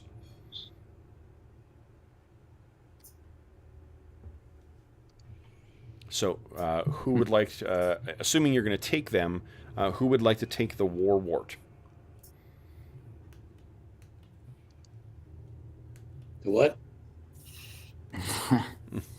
I am just staying where I am because I'm very concerned about these spiders. Okay. Are you talking about the dried fungus? Yeah. Bergour would know this. So Bergour knows that this is what orcs use. They don't make healing potions or things like that, but their shamans will grow this kind of like magical fungus, blessed by Grunch, and it has the same effect as what alchemical healing potions or divinely blessed holy water that would restore, like a healing potion from a cleric. I mean, I'll take it if nobody else wants it. I'm on the ceiling, so It's all yours. I don't want to touch that crap. So you get 2 of them then, Bergour. So then, apart once those things are down, Caldor, you don't see... actually, give me a wisdom check, will you? okay. Wisdom is that. Everybody gets 4 gold pieces each. Nice. You're rich. Rich! I'm going home now. Nothing. I mean, that makes sense. You're just trying to stay up here, right? So. Yeah, exactly. I'm being very careful. So you finish up on the ceiling and you drop down, or you climb down to a safe height and then drop back down. Okay, so yeah, you guys seem to have recovered whatever is from the desiccated orc husks. What would you guys like to do next? Well, I mean, it is interesting that we found these orcs here with a fishy smell and with that same sigil we've seen previously. So whether they raided this place or at one point were the masters of this place, who knows? But it's interesting that they were here at all. We'll have to just try to put the pieces together of this strange mystery. But in the meantime, there's a corridor here. If you see ahead, it's filled with webs. That's maybe where our spider has gone. So if we investigate this chamber here, we must be wary. All right. So I'll move forward a bit. Druin grabbed one of those helmets. So this is kind of covered in webs right now, so you guys will... The whole thing. Got yeah, it. you'll need to do something about that. You'll either have to try and hack your way through it. Let's go. And let What me about just... lighting it up? Are there Yeah. any torches in that those crates? there was not, but there was that alchemical burning stuff. There Right. was 100 units of it. Let's try out some of that. So- If we didn't take any, I'll go back. And how much do those weigh? You told us actually, but now I can't remember. It's 10 pounds for the 100, for the box of 100. So I'll just take 10, so it's a pound. Okay. And Do you have any alchemical... I have none. I have nothing that's helpful in most respects. Okay. Like ever. I have like astrology. I don't know why.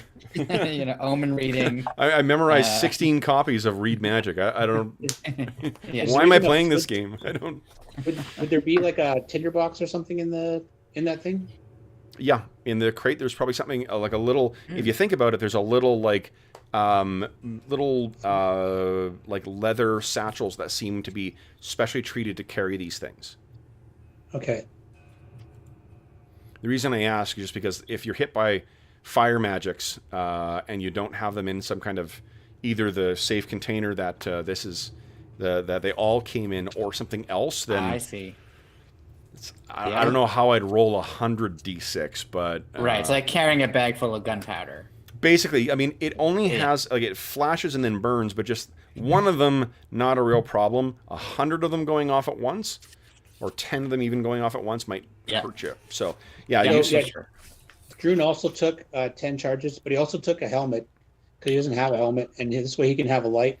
But he doesn't have anything to strike it because his old flint and tinderbox were in his backpack, which killed. So that's why I'm wondering: is there a lighting mechanism in the? Well, crate if as well? someone has, I think you probably could find something like that in there, but someone may be able to make use of, say, like a cantrip of some kind to just create a little spark as well.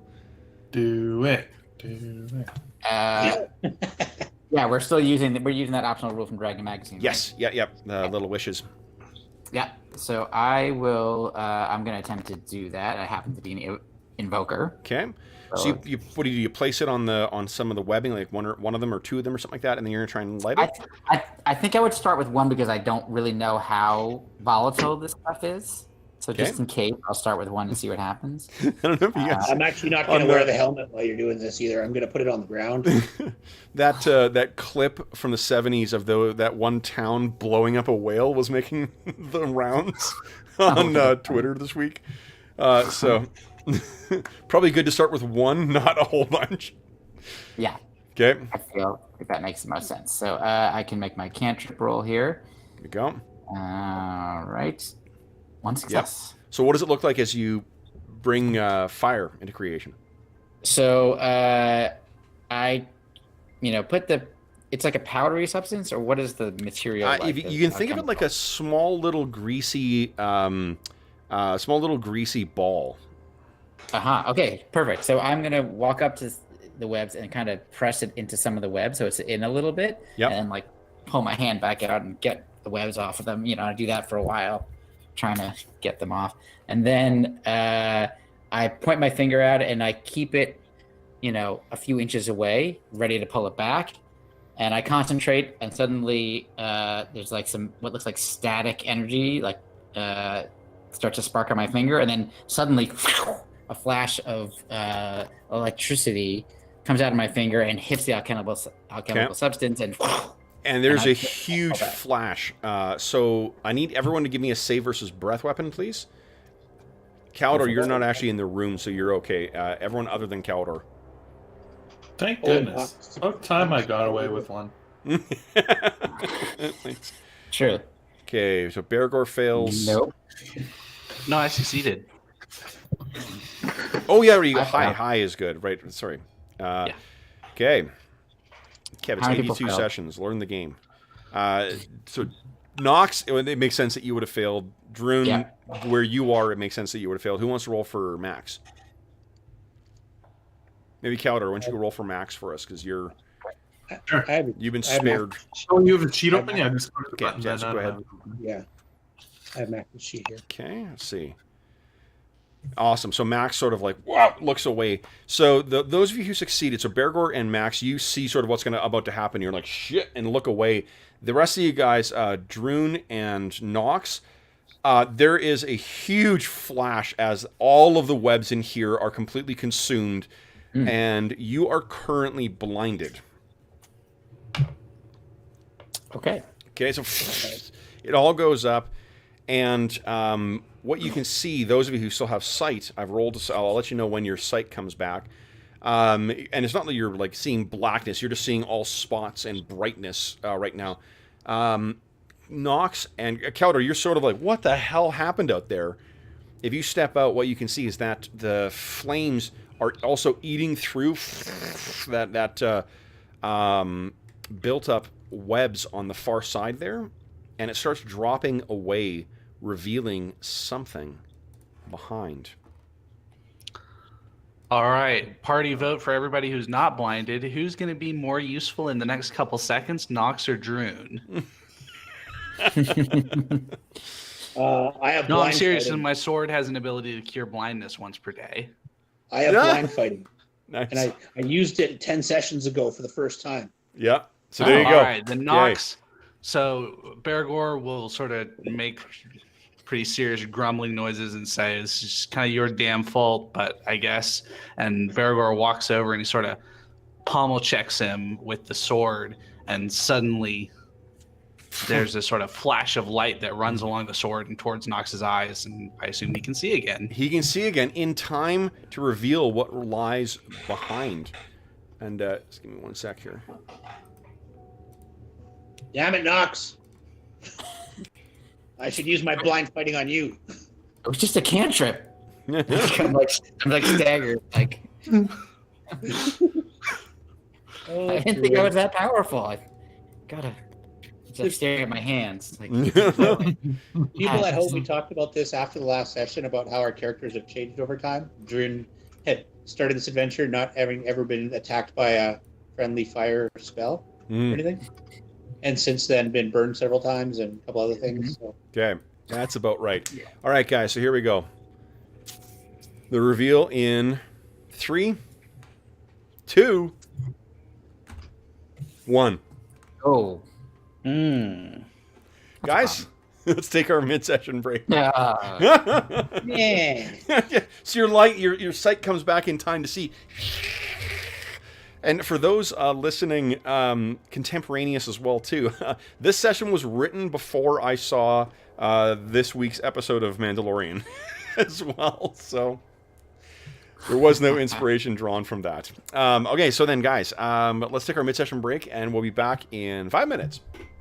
And we'll check on my chat when we get back too.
All right.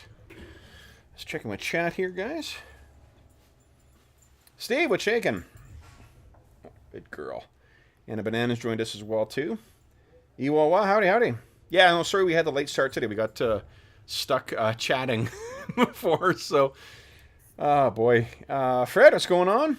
Wayne, welcome back. Brian, what's going on? Welcome to the weekend. Let's see. Jeffrey, what's going on? Yes, definitely. The odds of that happening are 1 in 100. You are very true. This is, I guess, in reference to your one that you rolled in there, Dave. Oh, my goodness. Doesn't turn into a dark dwarf. Yes. Gonzo, howdy, howdy. Let's see here. Red Roof. Yeah, Blue Sky Mining is quality. Totally agree. Blue Sky, my favorites for those three albums are Earth and Sun and Moon, then Diesel and Dust, then Blue Sky Mining, but really great albums. Jamie, what's going on? Welcome. We figured you were still playing WoW. Yeah. Not since Wednesday. I did get my fix in. About it. We did talk about it quite a bit before, so... But no, I have, fortunately, that, whatever hold that WoW once had on me where I would abandon, responsibilities, it's broken. But boy, oh boy, is, if at the time of recording, this is just before the Shadowlands launch will come out. And it's just they've done a level squish, and you have the ability to do this, once you got a character to level 50, to end game, you then get a chance to replay old's content. And I first played the game in Burning Crusade, and I've been playing a shit ton of Burning Crusade dungeons with my other characters, so it's been really, really fun revisiting that old game. All right, George is back, so I'll stop talking about Warcraft now. Sorry. No, not at all. if someone's starting off fresh and haven't ever played, can they like just start off with the old progressions and not have to do level switch? What you do? No. Like you. Well, I mean, like you wouldn't really want to do that because that's 120 levels beforehand, and that would take you. There is. Well, there's two answers to that. For one, the way you currently get a character, you would level from 1 to 10 in a specific sort of like there. You can choose a specific starting area for your race, or you can choose to do this new one that's sort of a supercharged thing. That takes you from levels 1 to 10, and then once you hit level 10, you can just you would just carry on advancing as normal if you're starting the game brand new. It's only when you've got a character up, but you can still choose to go to whatever area you want and then have that experience, and it'll sort of pair to your level. So if you prefer doing the leveling experience in Wrath of the Lich King's expansion or Miss of Pandaria or Warlords of Draenor or whatever, you get a chance to actually do that, experience that content rather than go on your own. But the nice thing with the level squish is you still you can still keep playing the game and the way that you used to, and just do leveling and do quests and stuff like that. But for me, I really enjoy running dungeons is one of my favorite things in it, and I love that the Dungeon Finder kicks in at level 10. Once you hit level 10, you can put yourself in the Dungeon Finder quest until you get a group, and then you get dropped in. And they'll pair all the levels. Whether you're level 10 to level 20, they'll match everything up so that the math works for your character, and you can run the dungeon with a bunch of other characters. So it's really easy to find people to run them with. Wait time's like 5 minutes, so it's... I told myself I wouldn't metagame anymore and tell other characters what to do. Thanks. All right. So welcome, everybody. Hope you're having a great start to the weekend. All right. Then... Speaking of a great start to the weekend, we got a whole room full of spiders that was suddenly disturbed. So, and they are on the floor. They're in webbing in that room. They are just tons of them in there. Let's roll some initiative. Now, last I recall, Arlen, you are still kicking my ass, aren't you? You haven't lost to me yet? I think I lost right at the end. Ooh. Then, Dave, it's good that you're getting your shirt off, or your sweater off at least. Because it is your turn. And I have some news for you. Dave, would you kindly beat my 1? Oh. Wow. 3. Oh, boy, oh, boy, oh, boy. So, let's check. I tried to do my Danny Glover neck roll thing, and it didn't work. So. Alrighty, let's see. I'm acting on a 1 then, because some of these things are moving.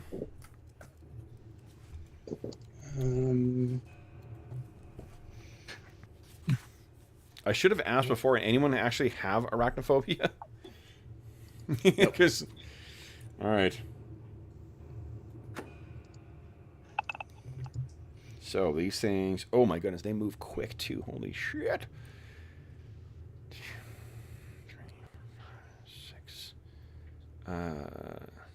8. Oh, so yikes. Let me start filling this in here. Okay. They cannot attack, fortunately. This round. Oh, you know what, guys? I'm going to roll it in chat because I cheated. You know one thing I should roll for? Surprise. Mm-hmm. Oh, right. They're surprised! Nice. So, Put them back in the cave, Kev. guys. Yeah, Yep. get them back in their hole. Now,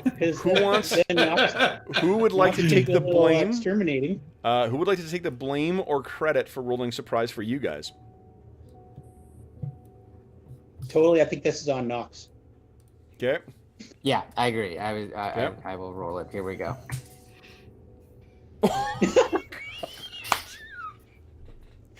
So there's a moment where you're all sort of like, what the hell's happening here? And that's when these things the stream of them comes. And then Kev, move all back out again. Yeah, move back out again. Oh, God. Oh, man. And Sorry, unfortunately... George. I thought this was your chance to, win the surprise battle, fireball him in the cave. Yep. It was my chance to do it. I just didn't. All right. Okay, so I'm going to start filling this out. What did you guys have planned? Who's up first here? Bergour, I think you're on a 3. What are you doing? I'll finish. 5. You're on a 5, okay. So it's Moving up. Assuming this space is still open, I'll move up to it. Yep, definitely. Let me. And I'll make my first attack against a spider. Okay. Boy, I got a lot in here. Oh my goodness. Well, I was just like, I'm like, what would be a fuck ton of spiders? That seems like about a fuck ton. That's about, yeah. Oh, Definitely terrible. more than half a fuck Oh ton. shit! I think you may have missed. Oh no. Yeah, that ain't good. Because these things are about to overwhelm you guys. We might need the astonishing fortune to not die though. Poison saves. Now, Oh, you're yeah. sure you wrote this before the Mandalorian episode? 'Cause- I don't know if this is a spoiler thing, guys, but I haven't seen it yet. You know, Oh, sorry. it's not. It's not really. No. It really nothing else except for Not what. really. Yeah. I mean, there's going to be a giant baby Yoda that's going to kill you guys in a moment here, but I mean, Yeah. that'll. Okay. A 6. Actually, a 6 does hit. These things are not. Yeah, they're not too hard to hit. Does hit. All Does hit. right. Go ahead and roll damage. For perspective, that was me rolling a 3 on our d20. Fucking show off. Wow. But I only do 8 damage, so. Only 8 damage. That actually is not enough to take it down. Which one did you hurt no. of the 3 that are there? I was gonna hit the one that was in front of Knox to try to give him some space, but Okay. Yeah. So it's Guess injured. not. Appreciate that. All right. So that was Bergour. Next is Knox, the unexpected. What unexpected thing do you have for us? So I was casting a fireball intending it to try to, fire it into its nest, but instead, I'm going to let it drop right in that open square here. Druin, not only are you blind, you are now deaf from the thundering explosion of the fireball. Oh, But shit. I don't care. Where does it hit? Sorry? I'm trying to go for this corner of this square here. I don't know how we're... So right there, yeah, I think because it hits in the middle of the squares, we've been, oh boy, it hits Druin. Sorry, Bergour. What you Druin doesn't Hopefully- escape. Let's see here. Does it, Dave? From where I you're don't- measuring, does it hit? Fuck yeah, that. from the back corner of the square, it doesn't hit me. But damn, I bet you I can feel the heat. Of course. All right. So and Dave, give it a swoosh around there. Yeah. How? I guess I could just measure it myself and not be lazy. But let's see here. Boom. 20, 20, 20. Once again, the Ramones are in my head, guys. 20. So it's not going to hit. Yeah. Okay. Boom. Boom. Boom. Boom. Yeah, I think it's got to be a center of the square. So either you're doing it from here, or you're doing it from here. That's why we've been measuring fireball every other time. Okay, yeah. So I'll do one back if it's middle of the Yep. square. Okay. So I So will that'll avoid take out. being Yep. my friends. Them. I won't hit as many spiders, but So I think go ahead it's and roll worth damage. doing As it long that as you way. don't turf the roll, I think you're going to wipe out most of these. 16. Yeah, 16. So that's not great. Some of them could survive, in theory. Okay, how many do I have in here? Let's see. It was one back. Hold on. So these guys. That's me. really low, actually. Excuse me, my goodness. Not hit, It's not about hitting- average. One, Because it's hitting 5d6. 22 4, spiders. 5, 6, 7. 22. Okay. Yes. Let's see here. 1, Just below average, I 2, guess. Yeah. 3.5 on a D6 is average, right? So Yeah. Yeah. 3, Still pretty good. 17 and a half. 4, Yeah. 17 and a half is average. Yeah. 6. Okay, so I got At 6 of them this that level. made their saves. Let me just roll hit points. Okay. That one survives. That one dies. Whoop. That one dies. That one dies. That one survives. And that one survives. Okay, so I got few that are surviving, but I need to wipe out a whole bunch of other ones. Now, from here... 18 of them die. Yeah. And that was the only fireball I had. So. Okay. Hold on. What position did you put it? Was it where I am right now? Oh, is it this one? There's a couple more if it's this one. I thought it Yeah. was this one. It doesn't matter. You know what? I'm just gonna start zorching some spiders here. Boom, boom, boom, boom, boom, boom, boom. I am, again, physically incapable of not making sound. Apparently, when I do this stuff, it's really. It's a good thing it's not also a sound on roll 20 when you're bleeding. So we'd be getting like the roll 20 sound effect and kill. Yeah, really. We got to figure out. They really need to work on that feature. Okay, so then, and I'll give. You know what? Fuck it. I'll say those ones are gone as well. All right. So then that I do need. Gosh, I guess a save versus spell for Druin right now. You aren't taking damage, Druin. Or give me a save versus death actually instead. No, dwarven bonus on this. I'm just trying to figure out. I want to see if you're deaf or not. Is that fireball? Sorry. Why would I be deaf? Because you're relying exclusively on your hearing right now, and a fireball went off 20 feet away from you. So I just want to see if it's interfering with everyone else's ringing in the ears. Wouldn't have an effect on them, but because you're blind, that might. Right. But oh fuck, no, a 2's not going to do it. Do have Astonishing Fortune. I'll leave it. So, Druin, you are blinded by it. Then you hear this thundering explosion, and you're not sure of what is going on around you at all right now. Then it is, let's see here. That was all on 6. 7, Calidor, what are you doing?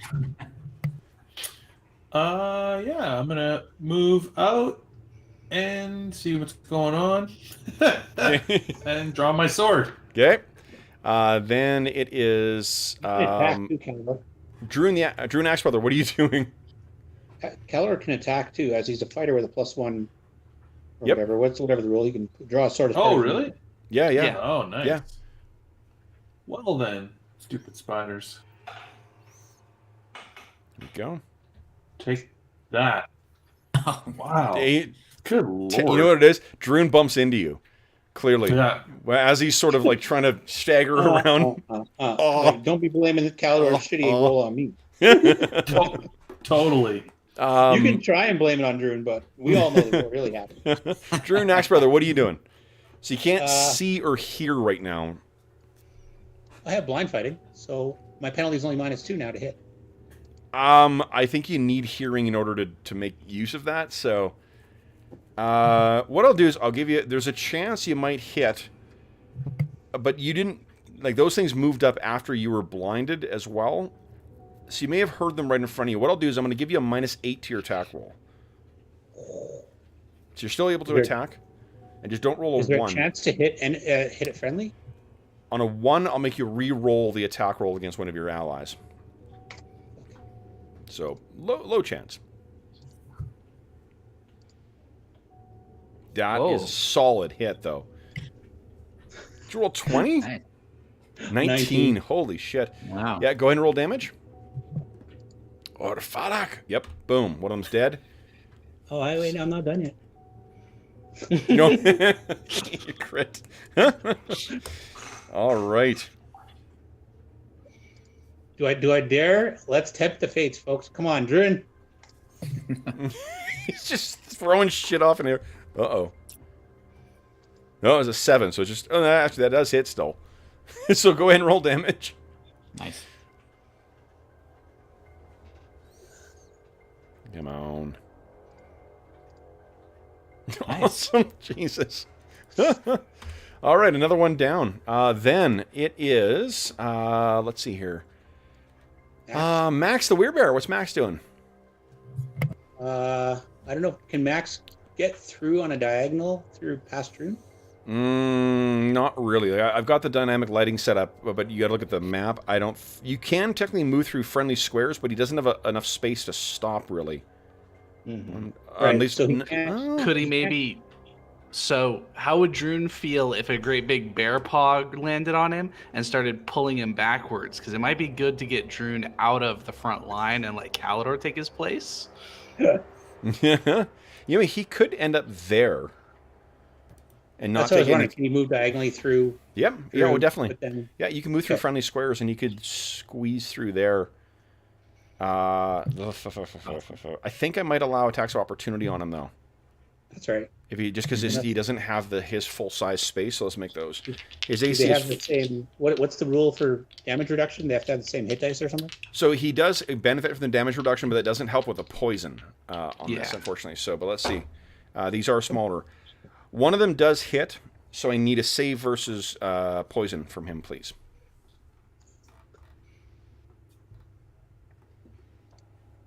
Come on, Axe. Do it. 19. Amazing. Nice. Yep. So no problem. Now Max, go ahead and attack. Okay, he's just gonna start tearing spiders up. Yep. Sounds like a plan. Paw.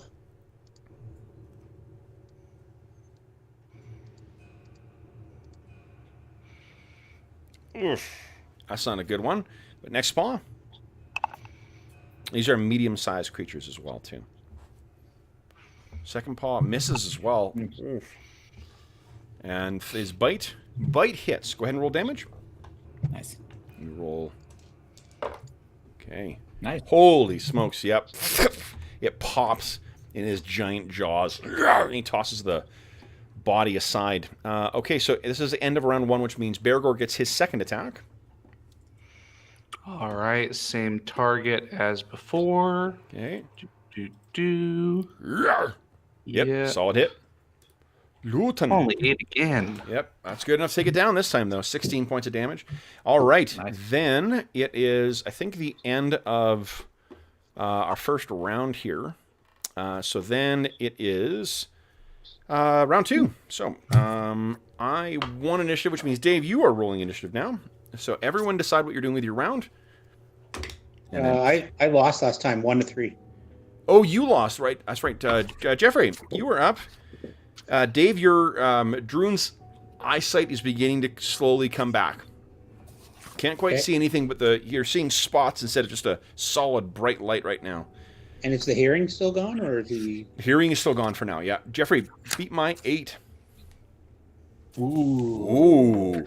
So these things are acting on an 11. And they are starting to swarm on Max. I'm just looking up. I'm trying to find the initiative modifier for withdrawal. Is it just Same as movement. It is. Okay, great. Yep. Okay, I'll put in.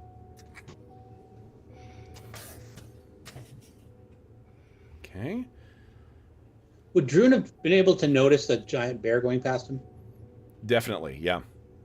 Okay, maybe he won't swing because he doesn't know now where the enemies are. He knows the What do you bear's think, going Dave? past. Let's do this. Do you have a proficiency rating for blind fighting? Or is this, I think that may be one of the rare ones that either you have it or you don't. Yeah, it's a habit or don't, and So- you get a minus. It takes your -4 penalty of hitting. Yeah, why Well, don't you blind give us for a minus- wisdom check? And that'll tell you whether you realize it's the bear or if you worry that it's something bigger. Just because you're so deprived of your senses right now. But you are also, your high wisdom would suggest that you're fairly good at situational awareness. And you know there's a giant bear in your party. So, let's see here. I tried whispering it instead of rolling it. That doesn't work. No. Now, yeah, no problem. Yep. So you definitely can feel the the thing moving by. All right. So then first up is Knox the Unexpected on an 8. What are you doing? The reason I cast my fireball is because I'm so deathly afraid of poison. So I'm withdrawing. Yeah. Just one square here behind Calidor to let my companions take care of the rest. You got it. You guys got this. Then Bergour, what are you doing? All right, so I can step without taking anything to here, Mhm. and then attack the one next to Max. Yes, you can. So I'm gonna do that. Get off of him. Holy shit. Oh, Yeah, solid hit. 12 damage. Let's check its hit points. Yep. That is enough to kill it. Okay. Then it is... Oh, spiders. All right. Sure. One of them on Max first. That is a 2 again. Once again, my dice are betraying me. They're just fans of you guys. I always suspected. All right, and another 2. So that's a miss on Bergour. And then, ooh, a 14. That's still not good enough. So Bergour, these things are swarming over, and you're just either knocking them off or kicking them back. They're not able to get any solid hits on you. Next is Calidor on a 12. What are you doing? Step forward. Here. Okay. Between Knox and the spider, and attack. Okay. Go ahead. Oh, yep. There we go. Nice. Go ahead and roll damage. Oh, ooh. Oh, yuck. That's Okay. gross. So you hack into this thing like one of its legs is completely severed, but it is not down yet. Next is Druin Axebrother. What are you doing? Druin's gonna just stay where he is and kind of be defensive because he doesn't know where everybody is yet. Okay. He felt the big bear go past him. He doesn't know what he's swinging at. Sure. Okay. Then it is... Oh, Druin Axebrother again? Who do I miss here? One of those is Max, right? Oh, yeah, Max. Max on 14. Yeah, sorry. That's okay. Max is up next. Wait. Oh, shit. You know, it makes sense that Max would be leery of these things, though, because they really fucked him up last time, right? So he misses with both of his paws, but once again, the jaws get in there. Go ahead and roll damage. Nice. Holy smokes. And that is enough to destroy another one. All right, then it is second attacks for Calidor and for Bergour. Bergour, you're up first. Attacking this one in front of me, not the wounded one. Okay. That's a hit. Not a great roll, but still Nice. a hit. And let's see here. You said the wounded one or the not wounded one? Not the wounded one, Not the one the in wounded front one. of me. Yep, okay, so the one in front of you is down. Calidor, go ahead and make your second attack. Come on. Here we go. Ugh. Not great. Okay. So then, guys, that brings us to the end of round 2. We're on to round 3. Your hearing has come back, Druin. Okay. And your sight is almost there. You can see, like, rough forms. Then they're sort of, like, fading in and fading out. So you can't quite see just yet, but probably in another couple of seconds, you'll have full vision. Jeffrey, you tied with me. We tied. Yeah. Yep. Jeffrey, beat my 5, please. Come on. Good roll. Ah! Not good. All right, so I'm up on an 8. Just a roll. No, actually, I'm not going to roll. These things you're in their cave. They're not going to retreat. Okay, so I'm on an 8, which means Knox, the unexpected, is up first. What are you doing, Knox? I'm just moving back a little bit, and I'm keeping my eye on that opening where they came from because we haven't seen that big one. So. Yep. Okay, so you move back. Bergour, what are you doing? You're simultaneous with these things. Smacking one. I'm smacking the unwounded one again. Go ahead. But I guess it gets an attack on me too. Yeah. So. Nice. Awesome. So, so what this thing does is it gets up. With the edge of your shield, you catch its fangs, and you sort of like lift up and then hack underneath this thing and completely sever the lower part of its body. Calidor. Okay. There you go. Try and finish it off. Come on. Not a 1. Oh, Carrick is arriving too. Yep. Nice. Okay. Yes. Oh, yeah, that's enough to kill it. All right. So, nicely done. Let me move Calidor further up in the cave here. He is way back. Way back. And on the GM's layer. I think this is him. Yeah. You talking about Carrick? Yeah. Okay. I thought I heard you say Talking about Carrick. No, I thought you said. The theme I thought song you to said you were Shaft just got in my head now, too. I thought you said you moving Calidor way back, and I'm like, why? Oh, Carrick. Sorry. Yeah. There we go. All right. So, Brent, can you hear us? Yeah, can you hear me all right? We can. Do you guys want to tell Brent what he just missed? A horde of spiders. Like What was literally the a horde term? of spiders. A fuck ton? Fuck Yeah, that's ton of right. Spiders. To be specific. Is that a metric fuck ton or an imperial fuck ton? Yeah. I think it was So, metric. guys, who wants to give Brent a quick recap of where we are right now? Well, we I don't know how far back to go for you, Brent, but basically we've entered into an underground lair of some thing and kind of made our way over a kind of scummy pond on a wooden bridge that was kind of rickety but was holding pretty well. It seems to be a dwarven. We found some dwarven equipment in some old crates. We found some spider webs. We were attacked by a few spiders. We kind of fought them off, but a giant one got away.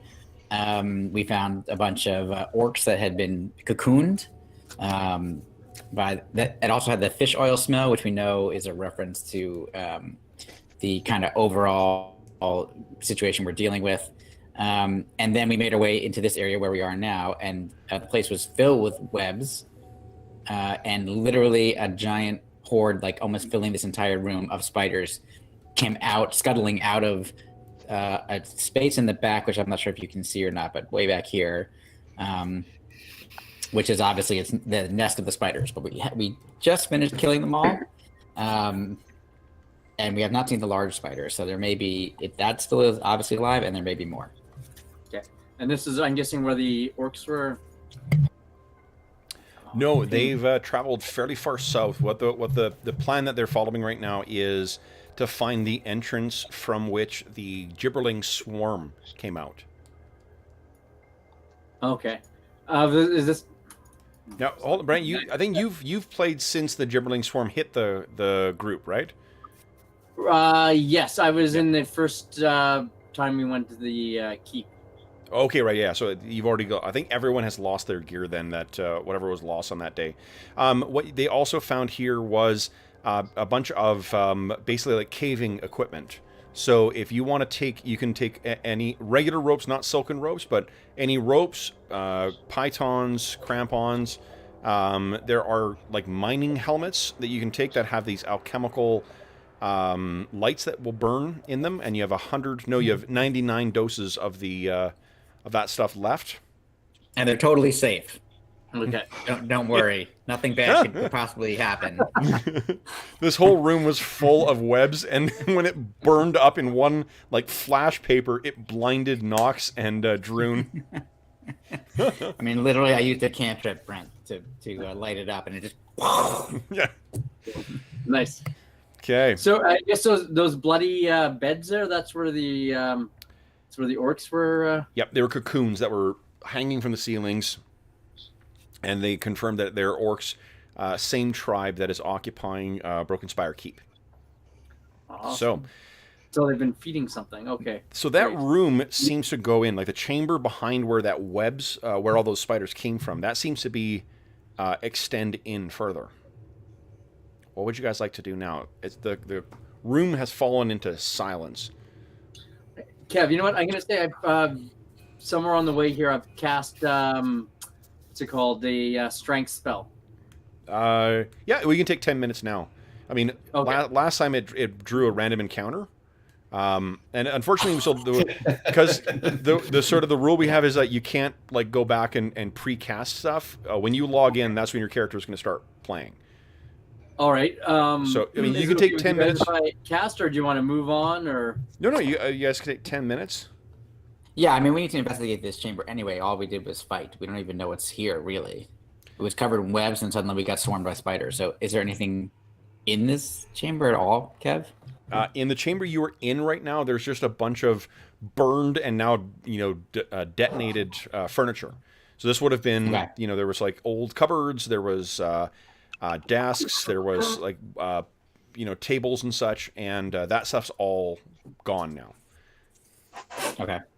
I'm gonna sit on the sofa for a couple minutes, take a breather.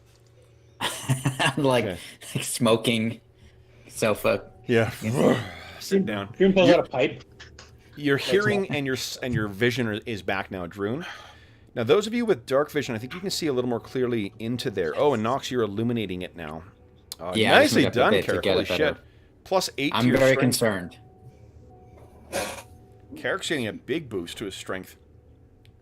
Yeah. Nice. If I need that strength. So the floor in this room that you're looking in, covered by small webs that were spared. Actually, I guess the flames would have looked through there too.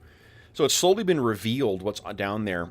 And what you see is, for one, there are thousands of eggs that have now been cooked because of the way that the webs work in here. So you've popped, fortunately, whatever was in there. The terrific aliens homage I had planned is completely ruined.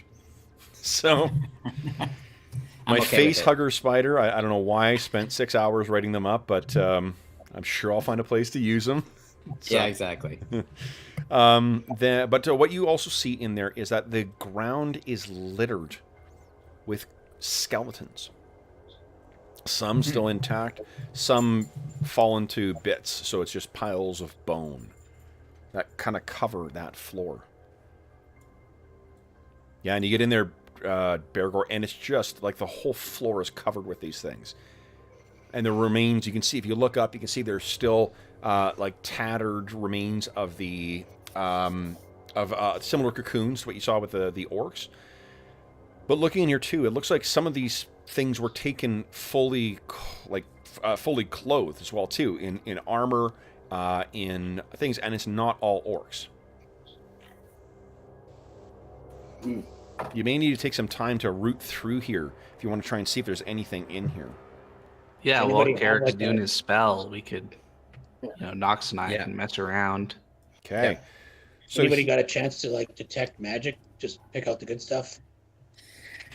Nope. Well, Knox can use cantrip to sense magic, though.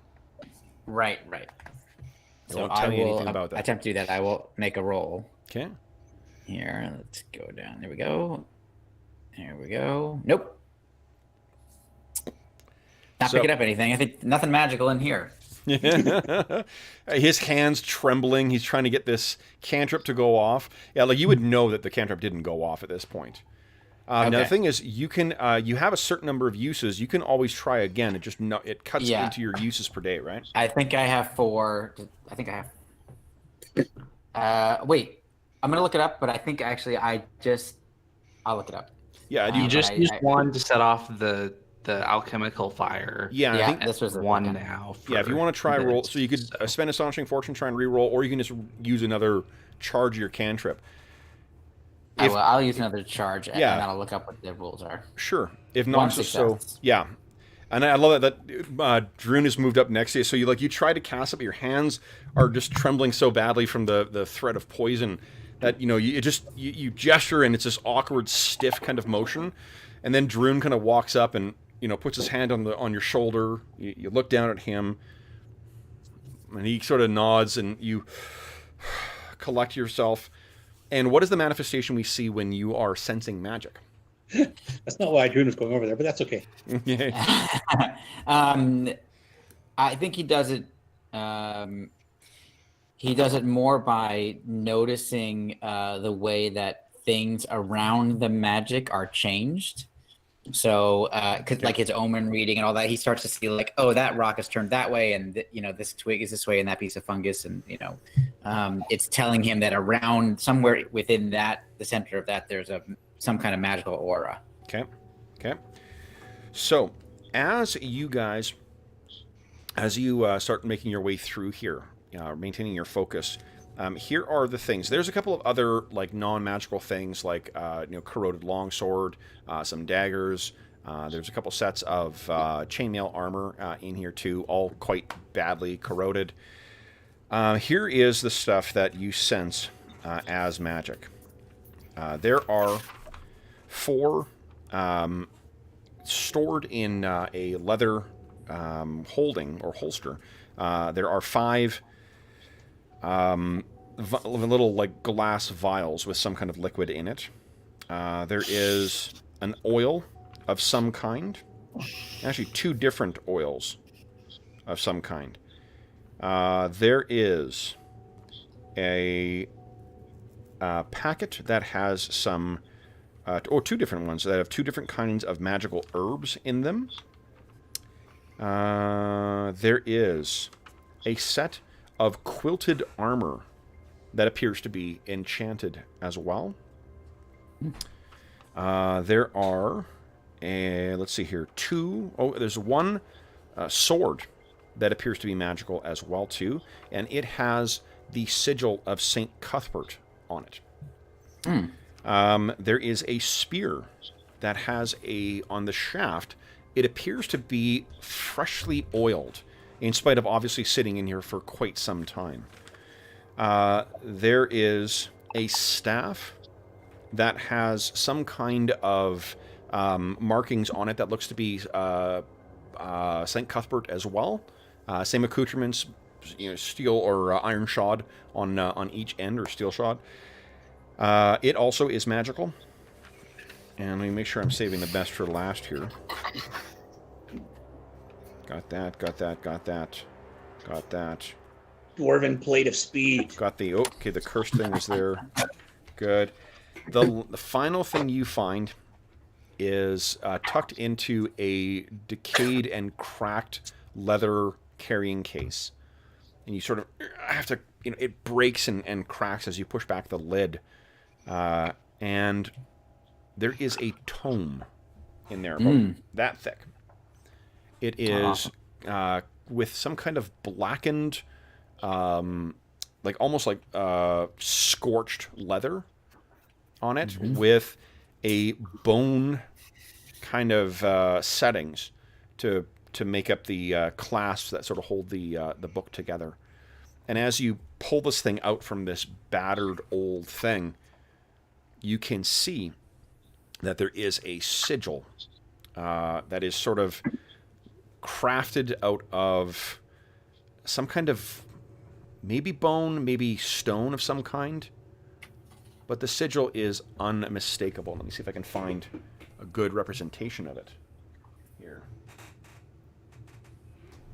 Oop. Sounds like a useless book. We should burn it. No. Oh yeah, that stuff's really cool though. Let's keep. Okay, so I just, while Kev's looking that up, wizards can cast 4 cantrip levels per day, plus level, plus 1 per level. Wizards can cast 4 per day? Yeah, all characters may cast 4 cantrips per day, plus 1 per wizard or bard level. Okay.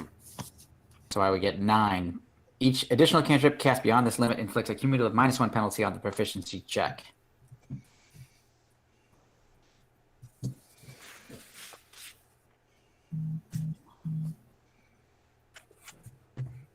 Excellent. This is the sigil that is carved into there. Great. Let me, okay.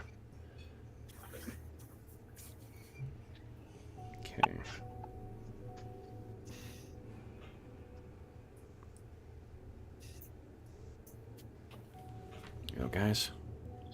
Oop. Fucking thing. A jagged spiral going out. My hands are shaking so much. Hold on. This, guys, you recognize with your conversations with what's his name, the priest in Milborn. That is the sigil of Tharizdun. Oh.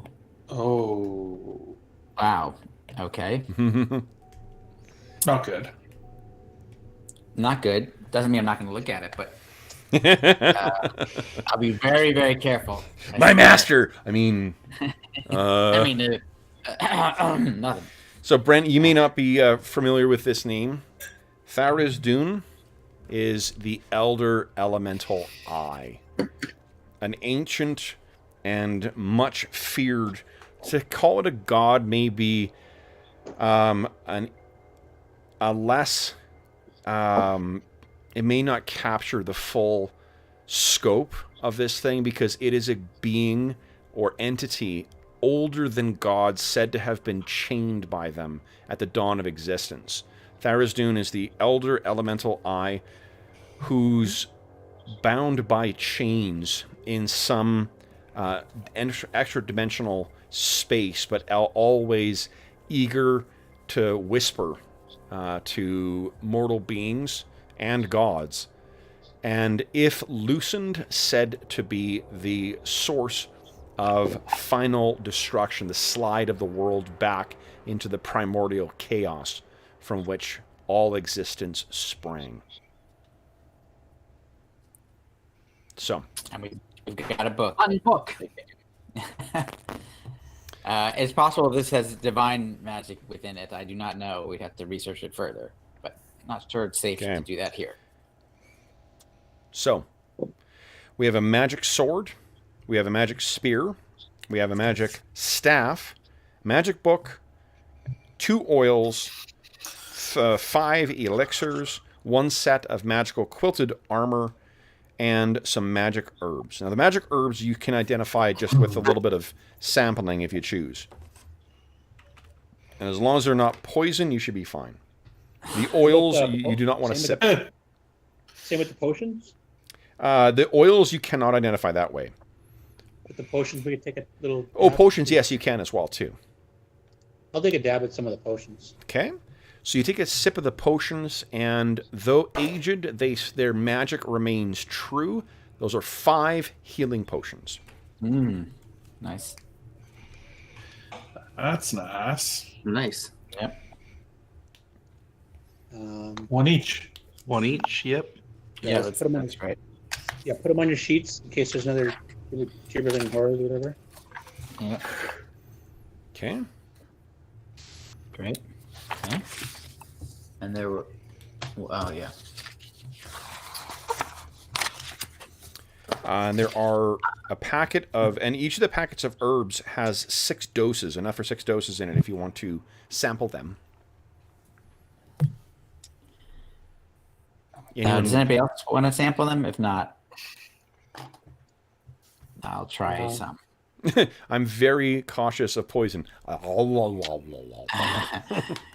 Well, we know some of the herbs, so we have some herbs. Would we be able to put them side by side and see if there's any similarities, or if you guys don't... Or is the sampling similar to just tasting the potions to get an idea? It's exactly the same. It's just exposing yourself to their contents.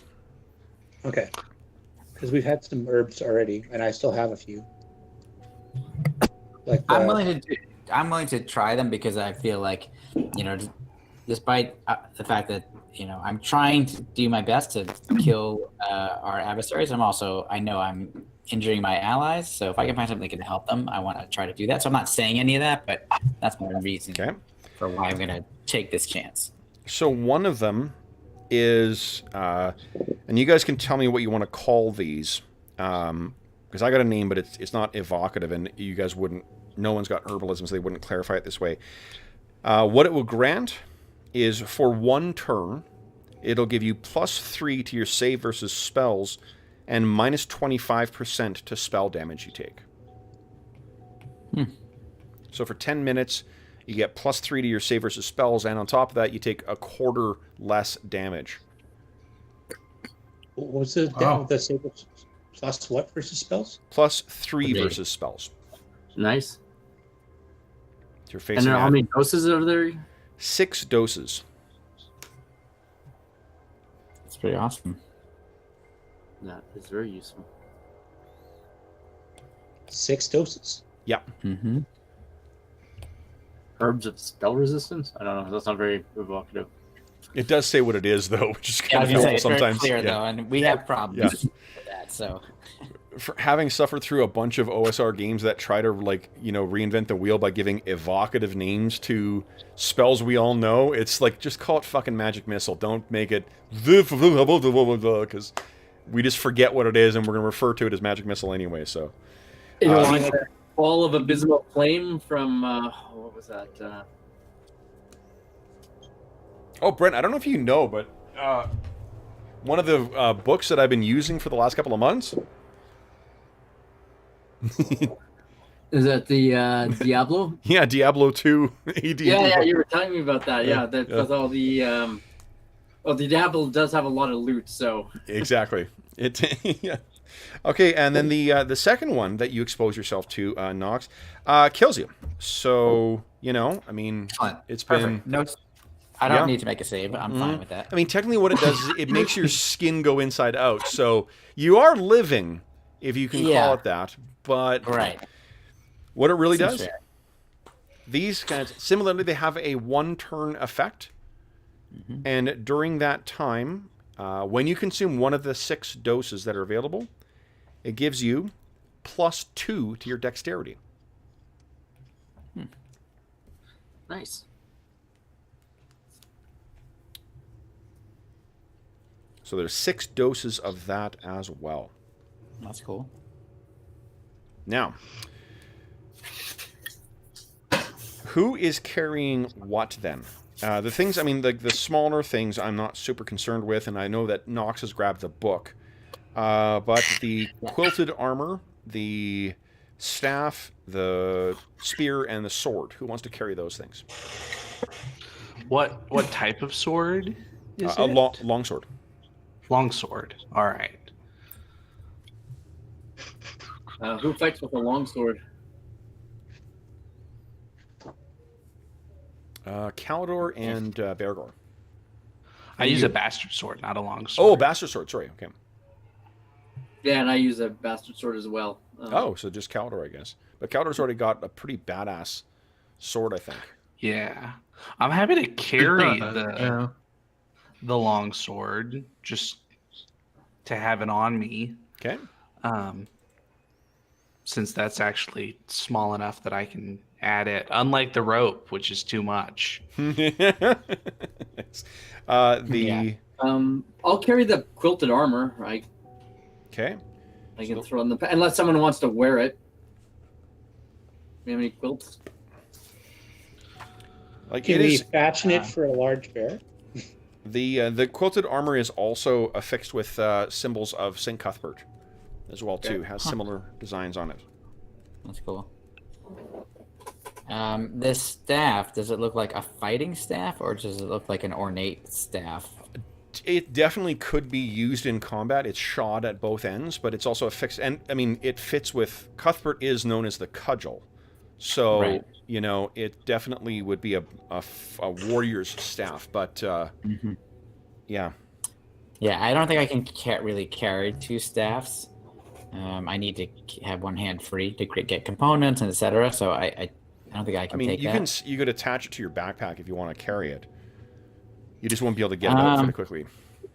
Yeah, I mean, I'll do that. I think we should take it with us. I don't think it's something that I'm going to wind up using, but I don't think we should leave it here. So if no one else wants to use it / carry it, I'm happy to do that. Okay. Okay. Do we have any way of figuring out what this stuff is? Not at the moment, unless somebody else has identify. Not prepped. No, it takes 8 hours to cast it too. So Yeah, and I lose 8 con. I'm just going to refer to that as the staff of St. Cuthbert. okay. Yeah, that's why I put Put it it in. on my sheet. I Oh, put you in did, this excellent. stuff in the party. Oh, loot. great. Thanks, Dave. Bergour's carrying the sword. Yep, St. Cuthbert's longsword. Okay, and then we have the oiled spear. I'm Yeah, running I out can't of. use any weapons. The spear is exceptionally well weighted as well. I'm running out of places to carry. I'm already carrying 2 battle axes and a great axe. I could. I'm pretty light. I could probably take the spear as well. My strength is pretty high right now, and I don't have a lot of gear. Sold. You're carrying it. All right. Good. Yeah, so I get cool. Also, Carrick, what type of armor do you wear? Studded leather. Okay. So if it's if this quilted armor ends up being magical, maybe that would be better than studded? Or Yeah, not? quilted is one worse than, or padded is one worse than studded normally. So if the quilted armor is magical, it might be as good or better than your studded. Quilted armor normally gives an AC 8. Yes. Versus studded 7. Mm-hmm.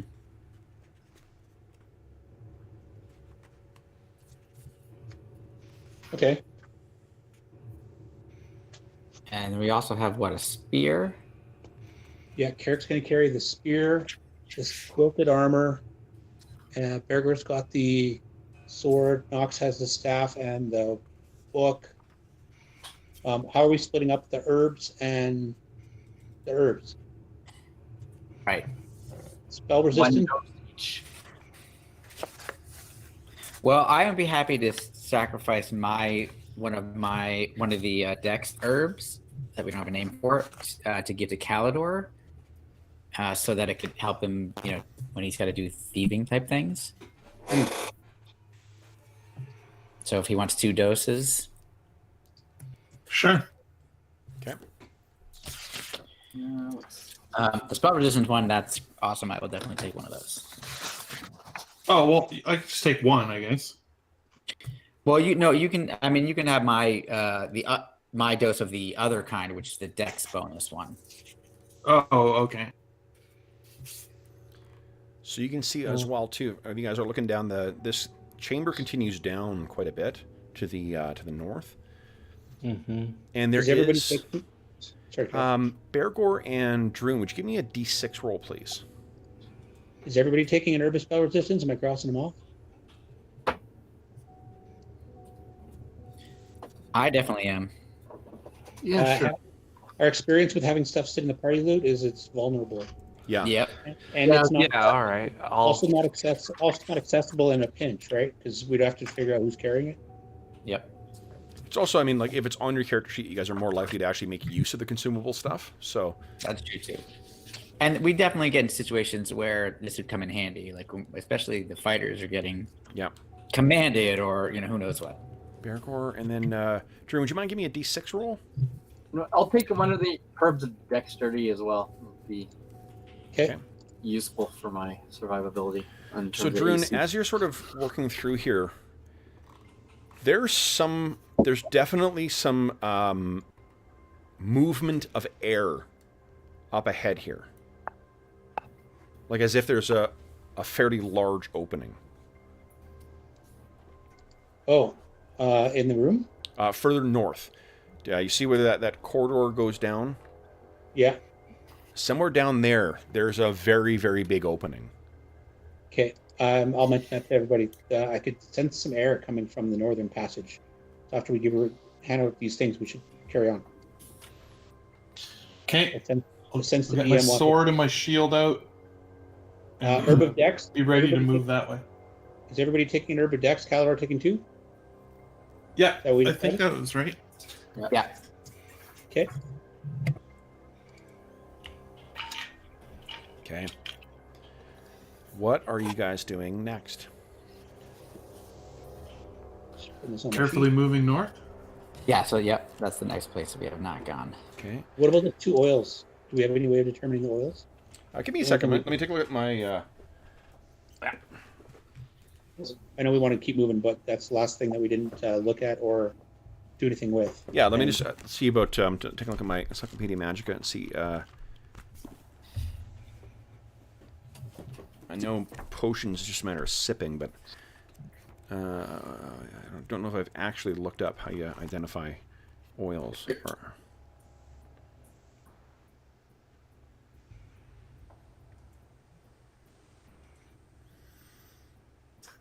There's nothing it says here which makes me think you need to use a spell in order to properly identify it.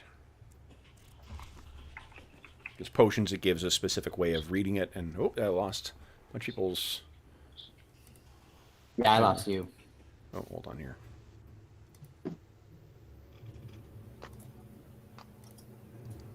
Okay. Oh, everyone's back. Yep. Okay, perfect. All right. So then, guys, what do you wish to do next? You can see that there are those of you who have moved forward, there is a larger part of this natural passage filled with mushrooms that heads off in one direction there to the left, and there's a second that kind of arcs up and curves around to the right away from you guys, and that area is filled with cobwebs. Fun. Okay. Yeah. Druin walks up to Knox. Hey, when you were doing that alchemical flashbang thing, was it supposed to make such a bright light? I'd kind of lost sight of shit for a while. I really didn't know what it was supposed to do. That may be how it will always react to any kind of spark or flame. So I suggest we, treat it with proper respect from now going forward. So I'm not exactly sure if we should continue to try to use it or not. So Well, no, I was there's a lot thinking of web. that was also, it could be a benefit to us. When you come across orcs underground, you're going to be, attuned to darkness and stuff. So, bright light like that, or your continual light gem might do us a service.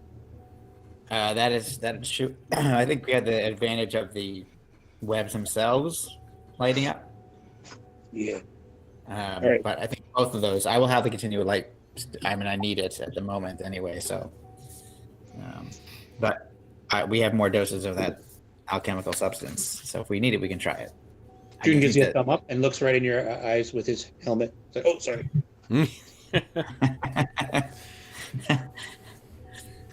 I gotta figure out how to stay farther away from it, which I'm not sure how to do. But anyway. What do you guys want to do next? So we're gonna head up this car. I mean, where does the webbing start, Kev? 50 feet? About here. Let me mark it actually for you. So you. We could, yeah. Is that where I'm So we sensing the wind from? Should we clear that other? We should clear it out, shouldn't we? Can you see that there, guys? My little. Yeah. Yeah. Yeah. Okay. Okay, this time we know to avert our eyes as we ignite the webs. Yeah. Yeah. Right. And just Bergour will huddle beneath his shield, and Calidor can do the same. And Druin will just turn around and look at Max. Okay.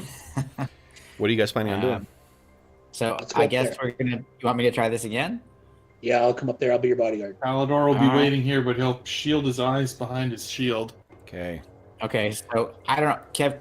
Can I do that? Can I cast a cantrip? Calidor, Without there's something looking you at- see up there.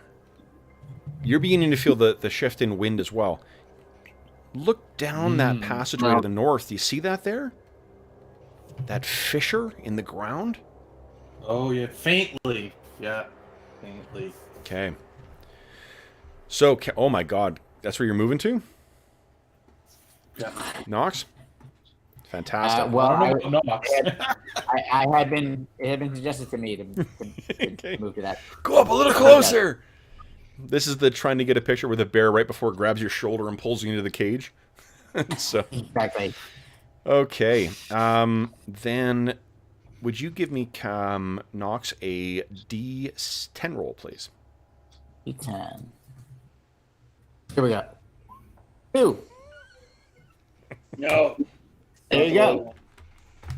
Okay. Looking away from the, corridor and talking to my companion. Yeah, so you're getting up there, and unfortunately, this is the, the Shelob reveal scene where, you don't realize what you're looking at until kind of it creaks and starts moving, and you're like, shit! Yeah. Because that's where that was. Oh, crap. And it's going to jump down and try and get at you. It has been lying in ambush. Yeah. Oof. What's your AC right now with your... My AC is. Sorry. That's with the shield. So yeah, it's 4. 4, okay. I'm pretty sure I... Carrick, did you purposely stand in front of the 2 shield walls characters? Or? Yeah, because I got blinded. If things, if we were blinded again, I would make sense to move up. What? No, but the fire is coming from you're between the fire and us. Like this is What are you where trying we're to say, light. This is where we're gonna light the fire. And Calidor's got like an AC -6, and Bergour's got like an AC -3, and that's why I'm behind them. Oh well, fuck that then. That's what I was pointing to. You moved in front of the Jeff. I'm like, oh, I could maybe help out with, if I get blinded. But then I'm like, I did the math on the difference in our armor classes, and I will. Knox, Yeah. you take 7 points of damage. Full DR applies, but I need you to give me a save versus poison. And let's see here. There is no modifier for it. This is instant death poison. So. Oh, we do. Brent very kindly brought us an extra astonishing fortune. Yes, point, he did. so- Yes, he did. we shall see if Yes, it he did. needed. Here we go. Okay. No. So I'm gonna definitely use an astonishing fortune. Now, point. how many do you have left right now? 2? That's what I'm checking. We have 3 out of 5. Yeah, 3 out of 5. Okay, then. I was wondering, like, if you fail, you're gonna need to spend 1 as you drop down to -9. Yeah. Okay, Just in so case, here we go. Here we go. Come on. Come on. Fuck! So 1 close. off. Off by 1. Ugh. So this thing drops down. Knox is getting closer, and then you guys sort of, it just suddenly creaks, and it's almost in slow motion as this thing leaps down, sinks its fangs into Knox, and comes out. And Knox goes rigid and pale and drops immediately. So you're at -9 hit points, and this thing is actually on top of him right now. Only this thing was lying in wait, thankfully, so its brood will be rolling initiative with the rest of you guys. Guys, it's round 1. And let me, hold up, I'll put this to the back so that you're not covered there. Noxy Knox. I think we should go with a low pressure. Brent rolls initiative now. Yes, Brent, you're kicking off initiative here. So everyone decide what you're doing with your round. And then Brent, would you kindly beat my 8? Yes! Get that. Incredible. Nice. All right, so I am moving on an 8, guys. And I'm not going to put the... here, while you guys are putting your things in, I'll put the blue dots on. These are This spider's pretty big. That spider is, yes, a large-sized creature, so it is a big mamma jamma. And its fangs are dripping with both blood and venom now.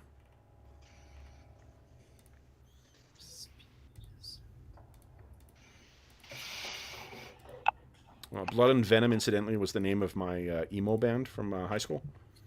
Nice.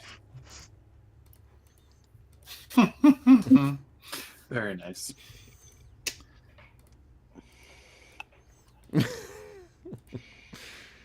Oh, boy. Okay. All right, so then, guys, Bergour is... Who am I missing? Oh, yeah, Knox is down. Bergour, you were up first. What are you doing? All right, I am stepping up next to Knox and the spider, and gonna try to smack the spider. Okay, please do. Let's roll hit points for this thing. I'm assuming it's a large-sized creature as well, too, so you can go ahead and do... Yep. Lots of damage. Only AC 6. It's probably not good enough for No, it this bad isn't, boy. actually. Shit. Oh, You hit this no. thing's chitinous, thick hide. Way more durable than what its brood is. Let me put a health bar on there. Next up will be Druin and Max the Werebear. Well, I'm I gonna- was asking George in chat in Whisper if he wants to take over Max because Yeah. incapacitated. Oh, yeah, that's What's very your- nice of you. Yeah, What a well, great. So I will do that. conscientious I did done. Max's initiative was +6 for moving in and attacking if there was room. So that's what I had done. Great. And you can go first. We're on the same turn, and I'll. So Okay. So Druin holds up his gauntleted fist in the holy symbol of Clangadin, calls upon the power of his god, and a silver wave rushes out. Can I just ask quickly? encompassing- You guys can't see the numbers on that, can you? I Yes. can right now. Oh, fuck. Can- Hold on, let me... There's got to be a... They've got a new thing for... this is that new setup for the thing. Let's see here. You can't see anything now? Yeah, I no, can see no health bar at all right now. Come on. Hold on. Let's see here. How about now, guys? Oh, wait. I'm a dummy. I got one thing. Come on, you fucking thing. Come on, you fucker. Okay, can you guys see the bar but not the numbers now? Yes. Yep. Correct. Yeah. Oh, and hold up. I can't. I gotta try one more thing here. I can't see the numbers now either, which is not fucking helpful. So let's see here. 4th time lucky, for sure. Player permissions hidden.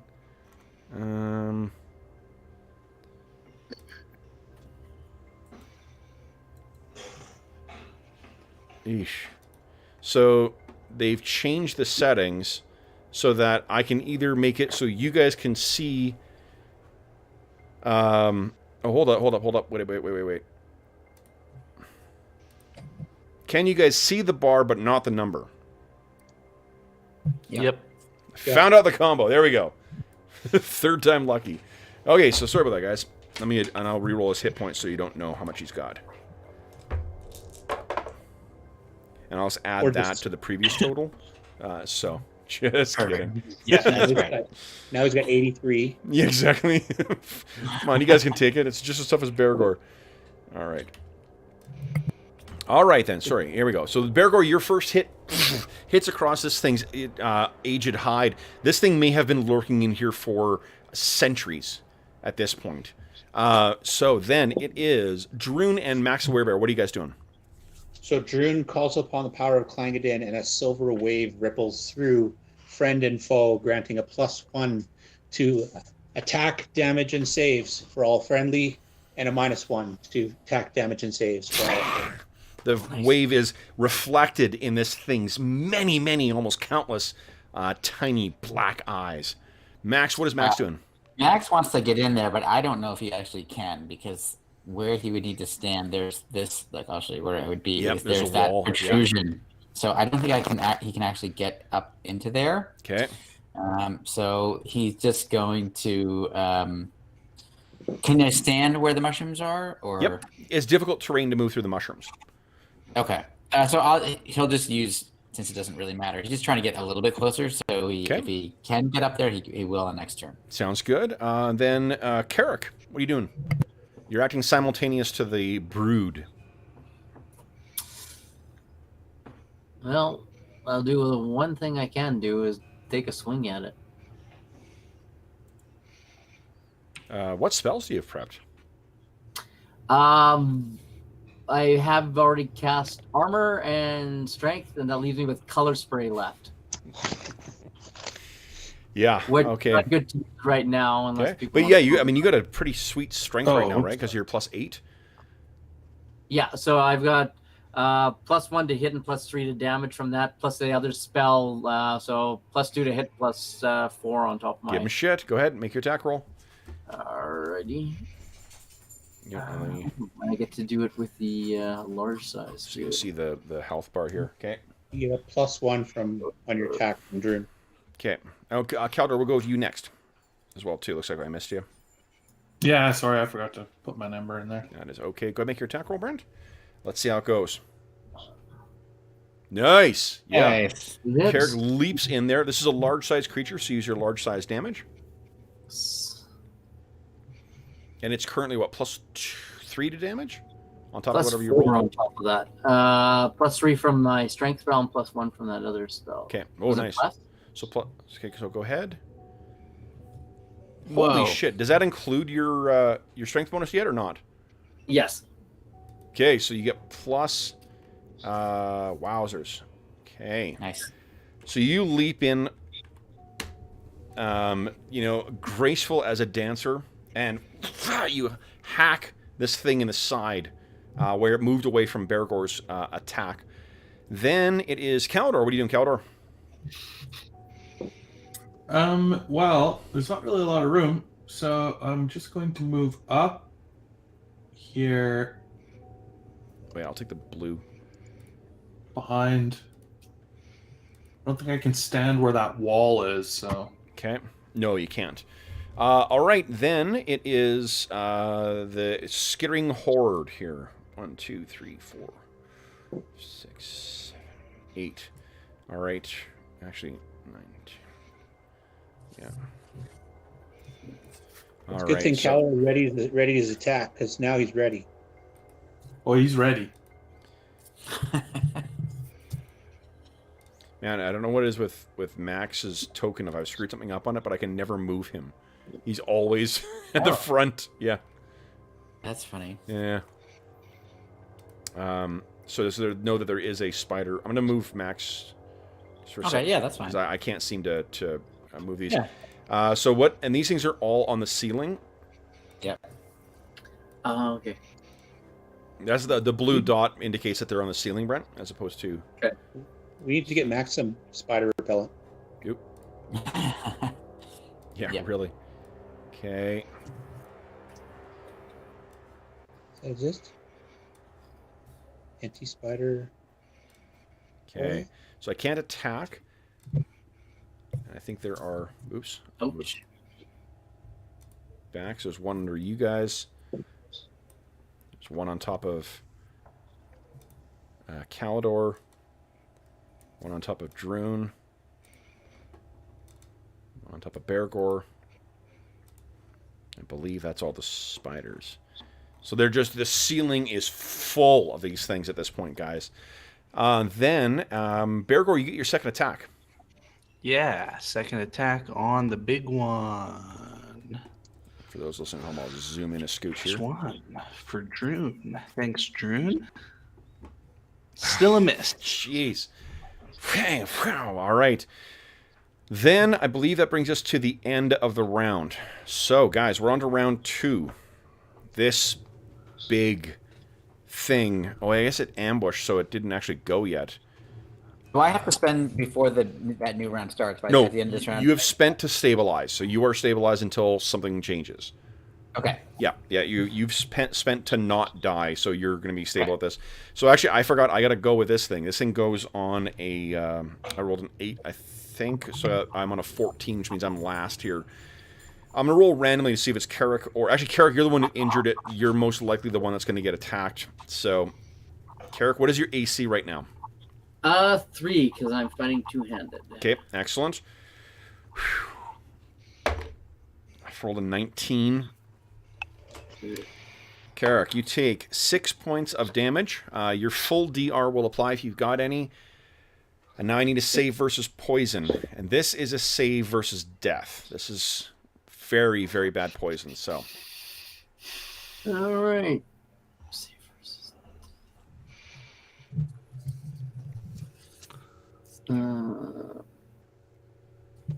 Oh, that's not fun. All right. Let's hope for the best. Yep, come on. Did I roll? Nope. Okay, let's try that again. It probably prompted for modifiers, right? Yeah. Prompt, that's all. Ah. You have, Minutes left? there's 1 point, I believe, left. Yeah, after I used one to Yep. stabilize. So you have a Do you mind choice. if I keep that point, or? What you can do, Brent, is you well- can spend to re-roll, or you can just spend to not die. You'll be reduced to -9 hit points. I think you should spend to not die, Brent, because Yeah, I if agree you, with that. I'm not going to chance it. I think I Okay. used my good rolls on that attack there. Okay. So you are at -9 hit points, and you guys are out of Astonishing Fortune. Then, that is now the end of the round. We're on to round 2. This thing is very badly hurt.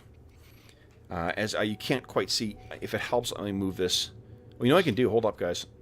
I am dummy. Let me make this easier. Easier. Check this out. Boom! How's that? So now you can actually see it's... Oh, so close. I know. You really hit it quite hard. All right, so Brent, you're still kicking Yeah. my ass with initiative here. So though your character may be down, you still may be able to save the day here. Please beat my 8. All right.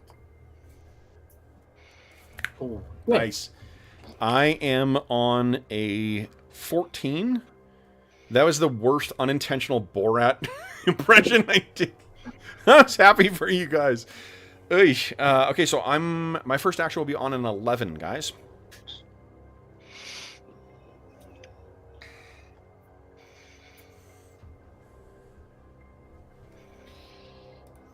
Oh, you should have. Here, Brent, you remember to adjust your hit points here. I got you. Oh, it's not. Oh, sorry. Yeah, it's okay. Okay. All right, so Bergour is up first. What are you doing, Bergour? Druin hasn't. Oh, Druin, what are you doing? Yeah. I'm predictably gonna try to smack the big one. Okay. Oh, I've got myself selected as Max the Weirbear. That's why it shows up. Oh. Oh, okay. You're on an 8. Oh, yeah. And so was that who's? So that was Max's. Is Max is at 9. But it's still before all the baddies. Yeah, so. yeah. Okay, so Bergour, you're up first. What are you doing? All right. Do +1 from Druin. Thanks, Druin. That's better. That is a hit. Go ahead and roll damage. Do. After centuries of hunting, this thing comes to its end. Bergour, how does that happen? Well, I just, it kind of lunged at Carrick, and then it lunges towards me, and I just thrust right sort of into the middle of its mandibles. And, we can see, venom dripping down, running along the blade of the sword, but then I sort of twist it and shove it off and withdraw the falls blade. down. Nice. Okay. Then it is, and the ceiling is still full of these things. Next is Calidor. What are you doing? Are all of them on the ceiling? Yes, they're all on the ceiling, apart from the dead one. Okay. I'll just ready an attack in case they drop down. Okay. And move to be protecting my fallen comrades. Okay. Nice. Let me move this one to the back. If anyone's observant, I've got 2 healing potions, probably visible on me. Okay. Yeah, we just got a bunch as well, so there's definitely lots to go around. Okay. Then it is let's see here. Druin and Druin is next. What are you doing, Druin? Druin is going to ready his attacks for when something comes within range. Anna says hi to everybody. Oh, hi, Anna. And Max is going to do the exact same thing. Okay. Just ready to attack. All right. So why don't everyone who has readied an attack, go ahead and make your attack rolls, guys, as these things drop down on top of you. Druin, that's a hit. Go ahead and roll damage. It's with Skull Splitter? Yeah. Yep. Oh, Druin, you can only ready one attack. Can't ready a suite of attacks. Sorry. And I miss. Yeah, okay, so you swing and you miss. Everyone can roll them at the same time, guys. We don't need to go one by one here. All right, cool. So go right ahead. Calidor's got one coming. Max missed. Max missed. Shit. Okay, so both Max and Druin, you are missed by the spiders that drop on you, at least the ones that you ready the attacks. Calidor, you got your ready to attack too? Yeah, just have to click submit. That's a hit. Go ahead and roll damage. Damage. Holy shit. Max. That's Awesome, yeah, and this was a smaller one too. So I'm going to move you to the back, and then I'm going to kill that spider. All I want. Okay, just counting how many are there, so I can give you a proper credit when we're all done. All right, so that one was dead. That means the rest of them drop to the ground. There's one on. Let me move you to the back here. Druin, move that over. You killed yours. Bergour, do you have one over you? You do. Yes. Okay, so I'm just going to move it there. And I think that's all of them now. Okay. Which, actually, I missed that one, so I need to bump. Assuming you guys beat these things. Okay, here we go. Here we go. I got 3, 2 more on Max. Both of them hit. Shit. Max takes 4 points of damage. Oh, wait. Sorry, I'm cheating. I'm rolling the wrong dice. Max takes 1 point of damage and 3 points of damage. He can divide the... So basically he takes no damage. His hide is and his power is enough, so he does not need to take a save. Oh, great. Yep. Okay. I got 2 on... let's see here. 2 on Druin. Shit, one of those is a hit. Druin, let's see if your armor protects. 4 points of damage, full DR applies.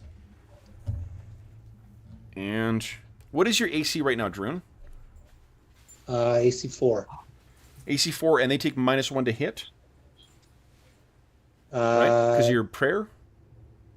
Yeah. Okay. So then, 18, so... 4, I need... I still hit by 1. Okay, so then you take your 4 points of damage, and I need a save versus poison from you, please. Oh, come on, please. You get +1 to the save as well. I get +4 to the save. +1 from this is not this poison is not as potent as the others. No, but with your dwarven resistance. Your dwarven resistance would apply against poison. Yeah. Awesome. Come Yeah. on. I have a 16 con. I think is that a +3? That sounds right. Yeah. I think you've already got it on your character because it shows up every time I've seen you roll, doesn't it? Holy shit! 6. Plus, so yeah, just barely enough. Fantastic. Nice. Okay, and then I've got let's see here, 1, 2, 3 on 4, I guess, on Calidor. Unfortunately, your AC is really high. So they are dropping all around you, and nothing connects. And the final one on Bergour, that is not going to do it either. So Nice. you guys are safe, and one of them is going to go skittering forward. Actually, I got one more on Druin. Does not get through your armor. All right, guys. This is a favored round. So, Calidor, Druin, and Because they don't get their extra attacks. I'm the only one who gets an extra right, because they attack. rated actions, of course. Yep. Shit. Okay, so Bergour, your turn. All right. I'll take the blue dots off while you do this. Come on. Nice. Nat 20. Beautiful. 10 points of damage. Check its hit points. That is enough to kill it. Awesome. Boom. One less I have to take a blue dot off of. All right. Guys, that brings us to the end of round 2. We're on to round 3. So again, Brent, because of the Astonishing Fortune rule, you're not losing hit points. You're stabilized. Okay? All right, but Brent, you're still kicking ass with initiative, though, so let's see what you can do. Can you keep the train going? Beat my 7. Let's see what I can do. Oh, I blew it. Whoa. I'm acting on a 10, guys.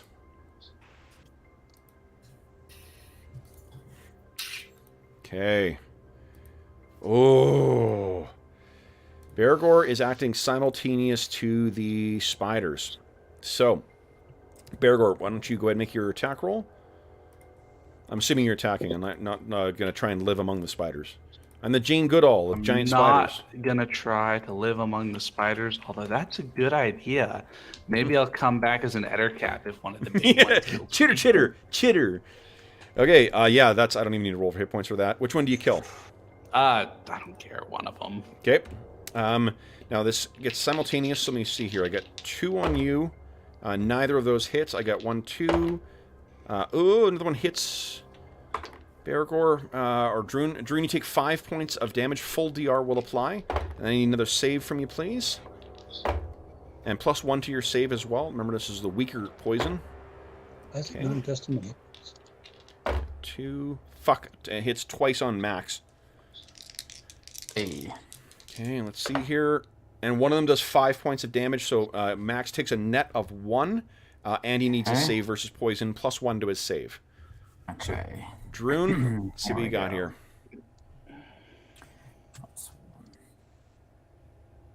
Yes. Yes.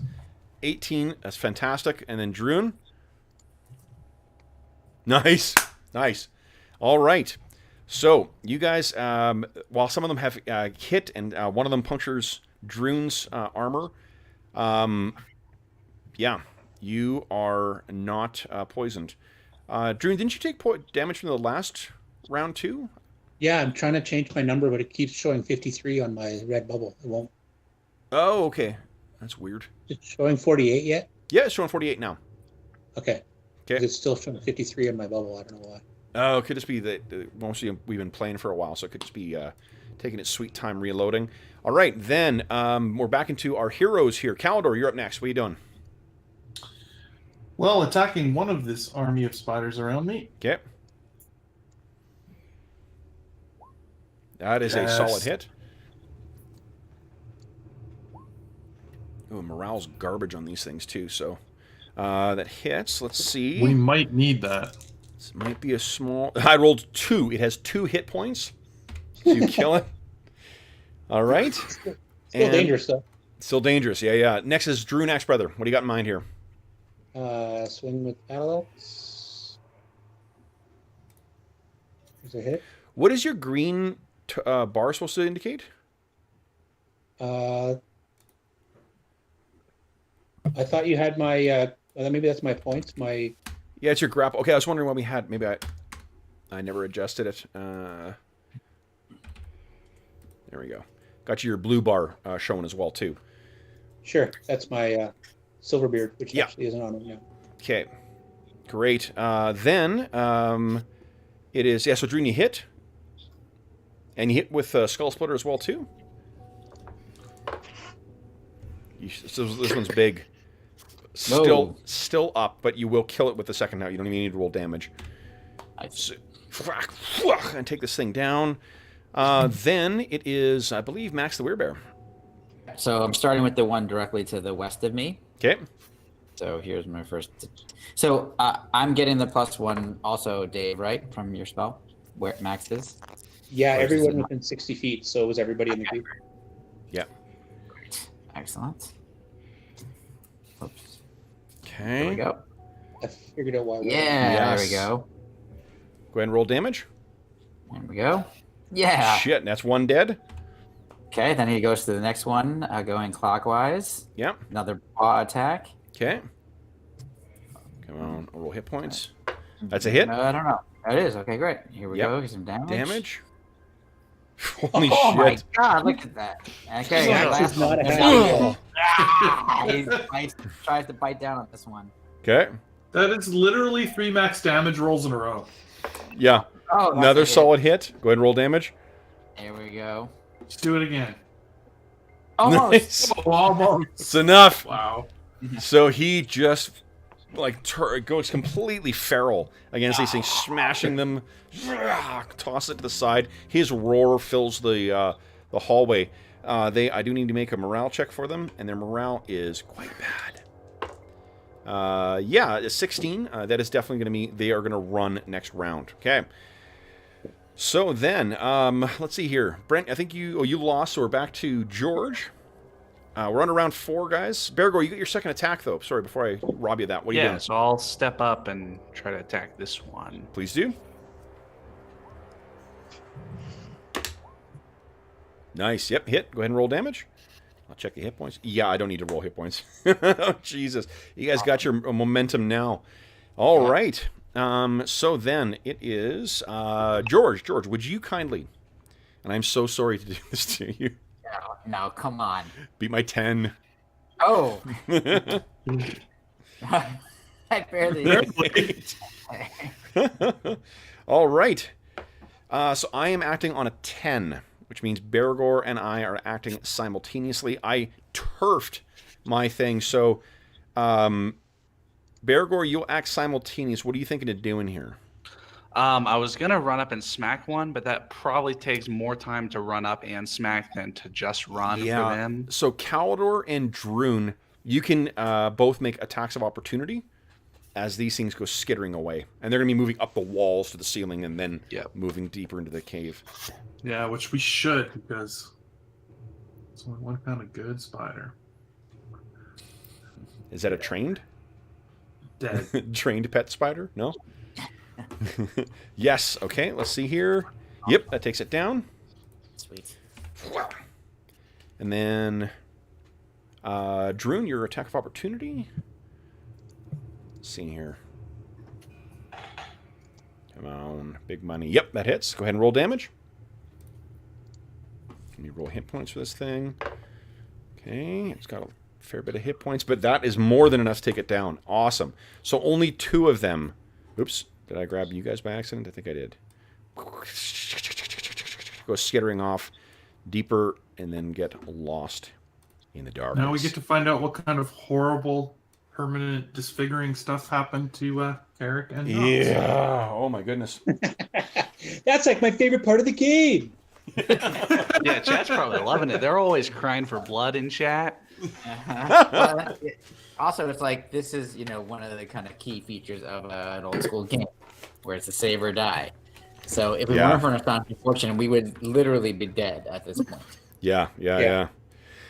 Well, and that's the boy, oh boy, those things are dangerous. Like they don't have a lot of hit points either. The bigger one did, but.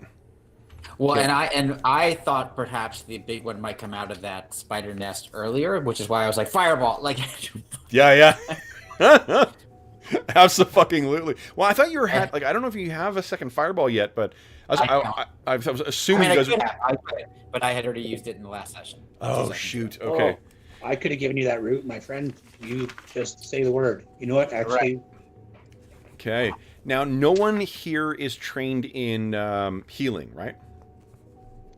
No. Okay. So then. Dave hanging his head, just needs one more training session. It's going to be so sweet. And then once he has it, you guys will never get to... No mortal wounds anymore. Right. So, let's see here. First, who wants to go first? Knox or Carrick? What do you think, Brent? Well, actually, have I gone through this process before? I haven't. I don't Well, think you want to see what could happen? Yeah. All right. Sure, I'll go let's first. spin the wheel here. And Okay. Oh, okay, great. And here's the downside. experiment. You guys currently have no astonishing fortune, so whatever you roll is what you're stuck with. Yeah. So, It's terrible. Brent, what is your? Oh, I guess one thing I'll say is, so you're out of combat. So unfortunately, like that potential benefit has sailed. So you have an opportunity to talk about what spells. Remember, a higher level spell gives a bonus to the thing. So if you guys are using a healing potion, it counts as a first level thing. If you're using a higher level healing spell, that gives a bigger bonus to the D20 roll. Back up, guys. I got this. Okay. Cure mod. Cure mod is a second or third? Second. Second level, okay? So let's see here. So that is, you're at minus... Okay, so we're at 0 right now. Plus 2. The silver light of Clangadin infuses upon your Minus body. 1. Brent, what is your constitution? 15. 15 plus 1. So Brent, you give me a flat D20 roll and then a D6 roll, please. You want to roll high on both of them. Sorry, my con is 14. No, that's okay. Same range. So D20 flat and a D6 roll. Roll high. That never works out when I try. Let's see here. A 12. Okay. You are critically wounded. You will die unless you need to be healed one more time or you die within a day. Oof. If you're healed, you'll need 1 week's bed rest.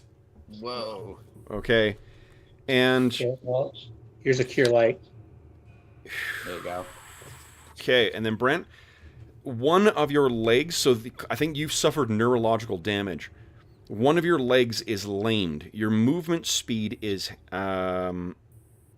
reduced by 1/4, and your dexterity is reduced by 1/3 for AC purposes. Alright. So you just... Okay. Yeesh. So, but you are at 5, yeah. So you're at 5, and so you don't need the bed rest thing. I'm just going to give you fatigue instead. Okay. So, then Knox. Yep. Let's go through that My process. -9. Okay. Cure mod on Knox as well. Okay. So that gives you a plus Awesome. 2. Thank you. So 2 minus 1. What's your con, Knox? Con is 16. 16. So plus 2. 1d20 plus 1, and then a d6 roll, please. Ugh. Oh. and a 5. Okay. You were grievously wounded. You die unless healed to 1 hit point within 10 minutes. If you're healed, you need 2 weeks of bed rest. So I think the bed rest shit we've been ignoring the entire time, so you don't need to worry about that. But you... I don't know, Kev, because some characters could do some training while other characters are bedridden. Hey, Bergour, you're a 7th level fighter. Could you train me while they're resting it up? One of your eyes is destroyed. Oh my god! So you suffer -2 to missile attack rolls. And I think it's, again, like, you can tell me whether it's a socket that's damaged or whether, like, your whole eye has been affected by the poison. Like, the bite was maybe near there. So it's all, like, roomy and whatever. That's what I think. It's roomy and messed up because this poison kind of came up there. Okay. Holy shit. We'll get you a patch. We'll call you Knox Fury. Okay. So Knox is at 2 hit points, Okay. and Carrick, you're at 5 hit points. Okay. So, guys, what Knox, do I'll you give you wish to do another- next? Okay, great. So Knox, you can hear, I think with the shouting and the sound and whatnot, from where you guys are, you hear a low echo of something.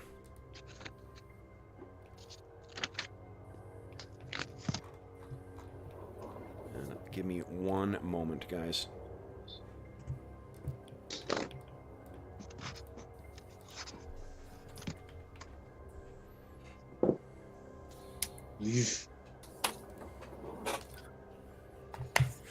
Okay. Yeah, that poison, that's, wow. This is the Yeah. echoing sound that you hear from somewhere deep off in the cave.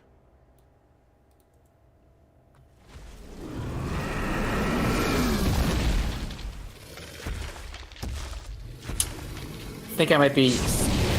Whoa.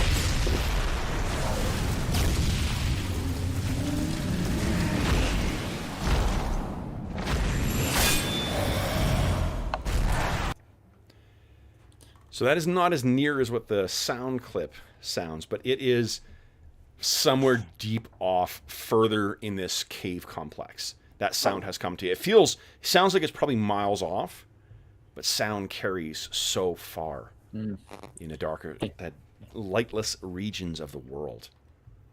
I think I might be bringing a friend for next time. What do you guys wish to do next? I can't see very well, but thanks for healing me. I definitely feel better than I did a few minutes I ago. want to give you guys some healing. You got, like, some poultices or... I have some potions, so I'm gonna try one. Maybe you 2d4 should plus eat some of that 2, right? orc crap. Ooh. I'll start with that. Potions are 2d4. 2d4 plus 2. If you consume, you can consume 1 sip and get 1d4, and then have 1 sip left, or you can drink the whole thing and get 2d4 plus 2 back. As I sort of maybe stabilize my... You know, I'm glad I got that spear, because my leg really feels stiff from the poison. I'm sort of stabilizing like that right now. Okay, 6 hit points back. And Kev, how do you want to rule the armor spell? I'm just assuming it's down. How much damage did you take? Oh, well, I didn't take that much because I just, you nope, know, I it's still up then. It's still up okay, then. good. Yeah. Oh no. Yeah. You're not going to get penalized just because of. It was only just the little bit that went through that had hurt you. Carrick, remember your armor spell would be down a little bit too. That's your blue bar on your token. Right. And so we don't lose like the spells when we fall unconscious? No. It maintains until you take enough damage to get it to go away. What did you take from that bite? Was it 4 or 5? You know what? I had to go double check. I just went direct to minus 9. Okay. Yeah. You know what? Let's say 5. So we'll just reduce your. I'll do this for you here. So your armor's now. Your armor stays until you taken that damage, until it goes. Yeah. Okay. What do you guys want to do now then? Hey, Knox, I got something for you.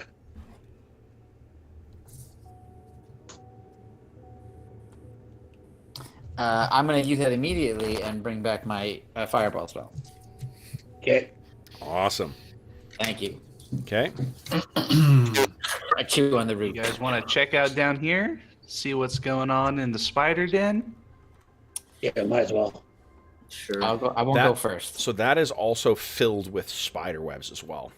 Oh, yeah, man. so I'm walking slow and careful. And you have to be hacking away at it too. Yep. Okay. So We we want to use one of those alchemical things and burn it all off. I'll stand over here. Kalidor will keep an eye out this way towards the chasm. This is just a mess of webs, Bergour, in here. Yeah, probably better to burn off the webs and then go exploring in the remains. Yeah. That's what I'm thinking. Mm-hmm. All right, let's use another one of those alchemical charges. Okay. Oh, I'll, spider left. Oh no! It would have run away too. Yeah. All right. I'll take a charge out of my satchel Okay. and put it into the webs, and then back up and let Knox set it on fire. Or There's that explosion that goes because it catches everything and it goes through, and that explosion you can feel kind of echoes out, and you hear again after about maybe 2 minutes. You guys are starting to cautiously make your way down in there.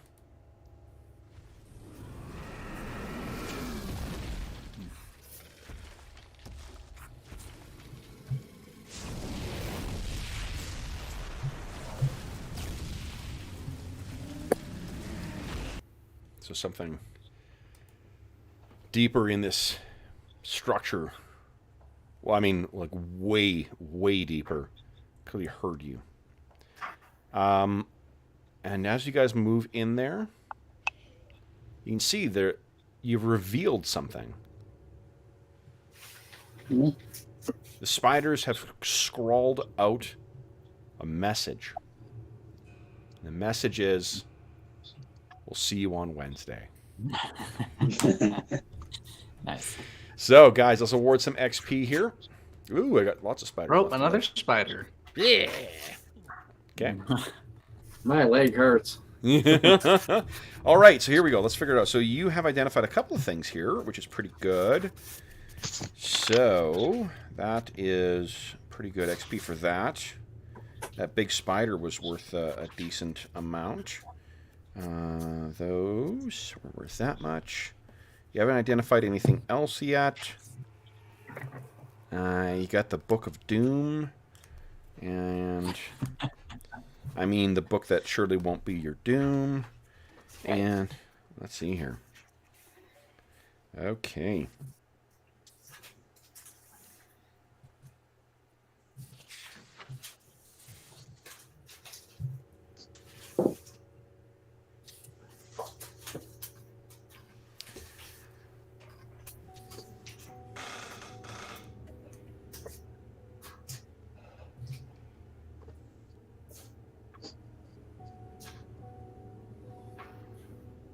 Okay, sorry. I was checking. I was my parents. It was their 51st wedding anniversary today. Oh, wow. Congratulations to Yeah. them. It's a pretty good one. My mom had. It's great because my mom had heart transplant about 5 years ago, so they weren't sure that they were going to make it to that. So it's pretty special every year. I mean, every year afterwards has been special, but with hitting 50th was such a big milestone for them. So every year after that's just extra gravy. That's awesome. Yeah. Okay. They also got married 3 months after they met. Oh, wow. Really? I didn't know Yeah, that. no, my folks, they not one for planning ahead apparently. So That's kind of funny. That's almost the exact same story as my parents. yeah, They got married like 6 months later, and they've been together for 48 years. yeah, it's crazy. Like just, you know, and then it's never easy. So, but I mean, 51 years is a pretty long time. Yep. Well, versus like my parents knew each other from before, but when they started dating a little bit and lived together for years, like 4 or 5 years before they actually decided it was time to do something. And apparently it was a no subject, that you weren't allowed, if you were in their apartment, you weren't allowed to talk about marriage at all for, the first couple of years of living together. Okay. How many points of astonishing fortune do we have left? Nice. Let's see. -2. Just kidding. All right, so the fighters in the group, guys, you have defeated a total of 52 hit dice worth of adversaries today. That's 5, 2. You got 1, 2, 3, 4, 5, 6 of you, including Max. And guys, you are earning, in addition to whatever your class-based XP, you will be earning 2,440 XP for today. That's 2,440. And we get to add. I can make me ding as a wizard. So that means you will be able to train then. Remember, you got to train in this campaign before you get to. Yeah, I'm gonna totally play up the limp. I totally picture that's how that it's like the spider venom and the wound. It just never healed properly because of venom. So he sort of. Especially for a dancer as well too. Like that's got to be a constant. It's going to be a constant, thing that you'd be noticing in. Someone mentioned it's the woman who made the combat wheelchair. I follow her on Twitter as well, and she commented about how The Witcher, like in the books of The Witcher, it's clear that he plays up all the classic symptoms of a chronic pain syndrome. All the little things, and like it's not just like I'm an old warrior or whatnot. Like specific things of how he comments how his like the type of combat he does, his injuries to his hips can't it slows him down and whatever else as he goes on. And she's like, as someone who lives with chronic pain, it's cool reading someone where it hits all of those kind of things, and it's actually accurate to the. So you got a character who's technically is a disabled character, so that's. Your comment, Brandon, makes me think of that. We could always amputate. Gesture with this. You make it a real challenge. That's okay. There are people out there who can help me eventually, so I will carry on and persevere. Not dead yet. Sure. All right. So Max, my quick question is: was it 5th level or 6th level where you? So I'm about to be 6th level. I have enough for 6th level. Is that the point where you don't need training, or is it after 6? Well, you always need training. You need the time for training. You just don't need to spend money anymore. Okay. Once you hit 6th level, you do not need to pay for training. You don't need to pay for your 6th level. Perfect. So, are you 5th going on 6? I am 6th now. I just have enough XP for 6th. Yep. So then you just need the time, not the money. Right. Excellent. No, I thought 6 you still had to pay for it. 7 is the one. Oh, did you pay for 6? Well, Yeah, okay. For so me, then what you did was 7 was the one that was free. But I'm perfectly happy saying that I didn't get that benefit, but everybody else can have it. No, that's that's okay. 6 is then. I think that was what my intent was. I'm stealing an idea from. I just couldn't remember. It's from the Psionic Handbook. The complete Psionic Handbook is where Psionicists is just getting this. Once they hit I can't remember if they hit 6 or after 6th. They don't need to train anymore, but that sounds fine. 6 is the last one you have to pay for. Sounds good. Okay, so then, guys, We'll find the money. Brent, you said you dinged as well too in one of your classes. Yes, that should be. I'm ready to train for a 4th level wizard. Sweet, excellent. You're another We'll step just closer. ask Hauser if you want some, old Church of St. Cuthbert shit. It's probably magical. Yeah. All right.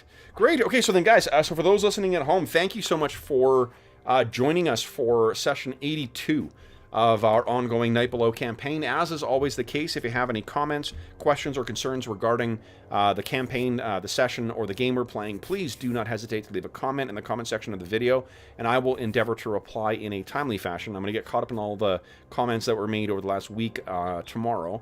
In addition, you can reach me directly on Twitter at Dungeon Musings, and you can reach me by email. My email address is dungeonmusings@gmail.com.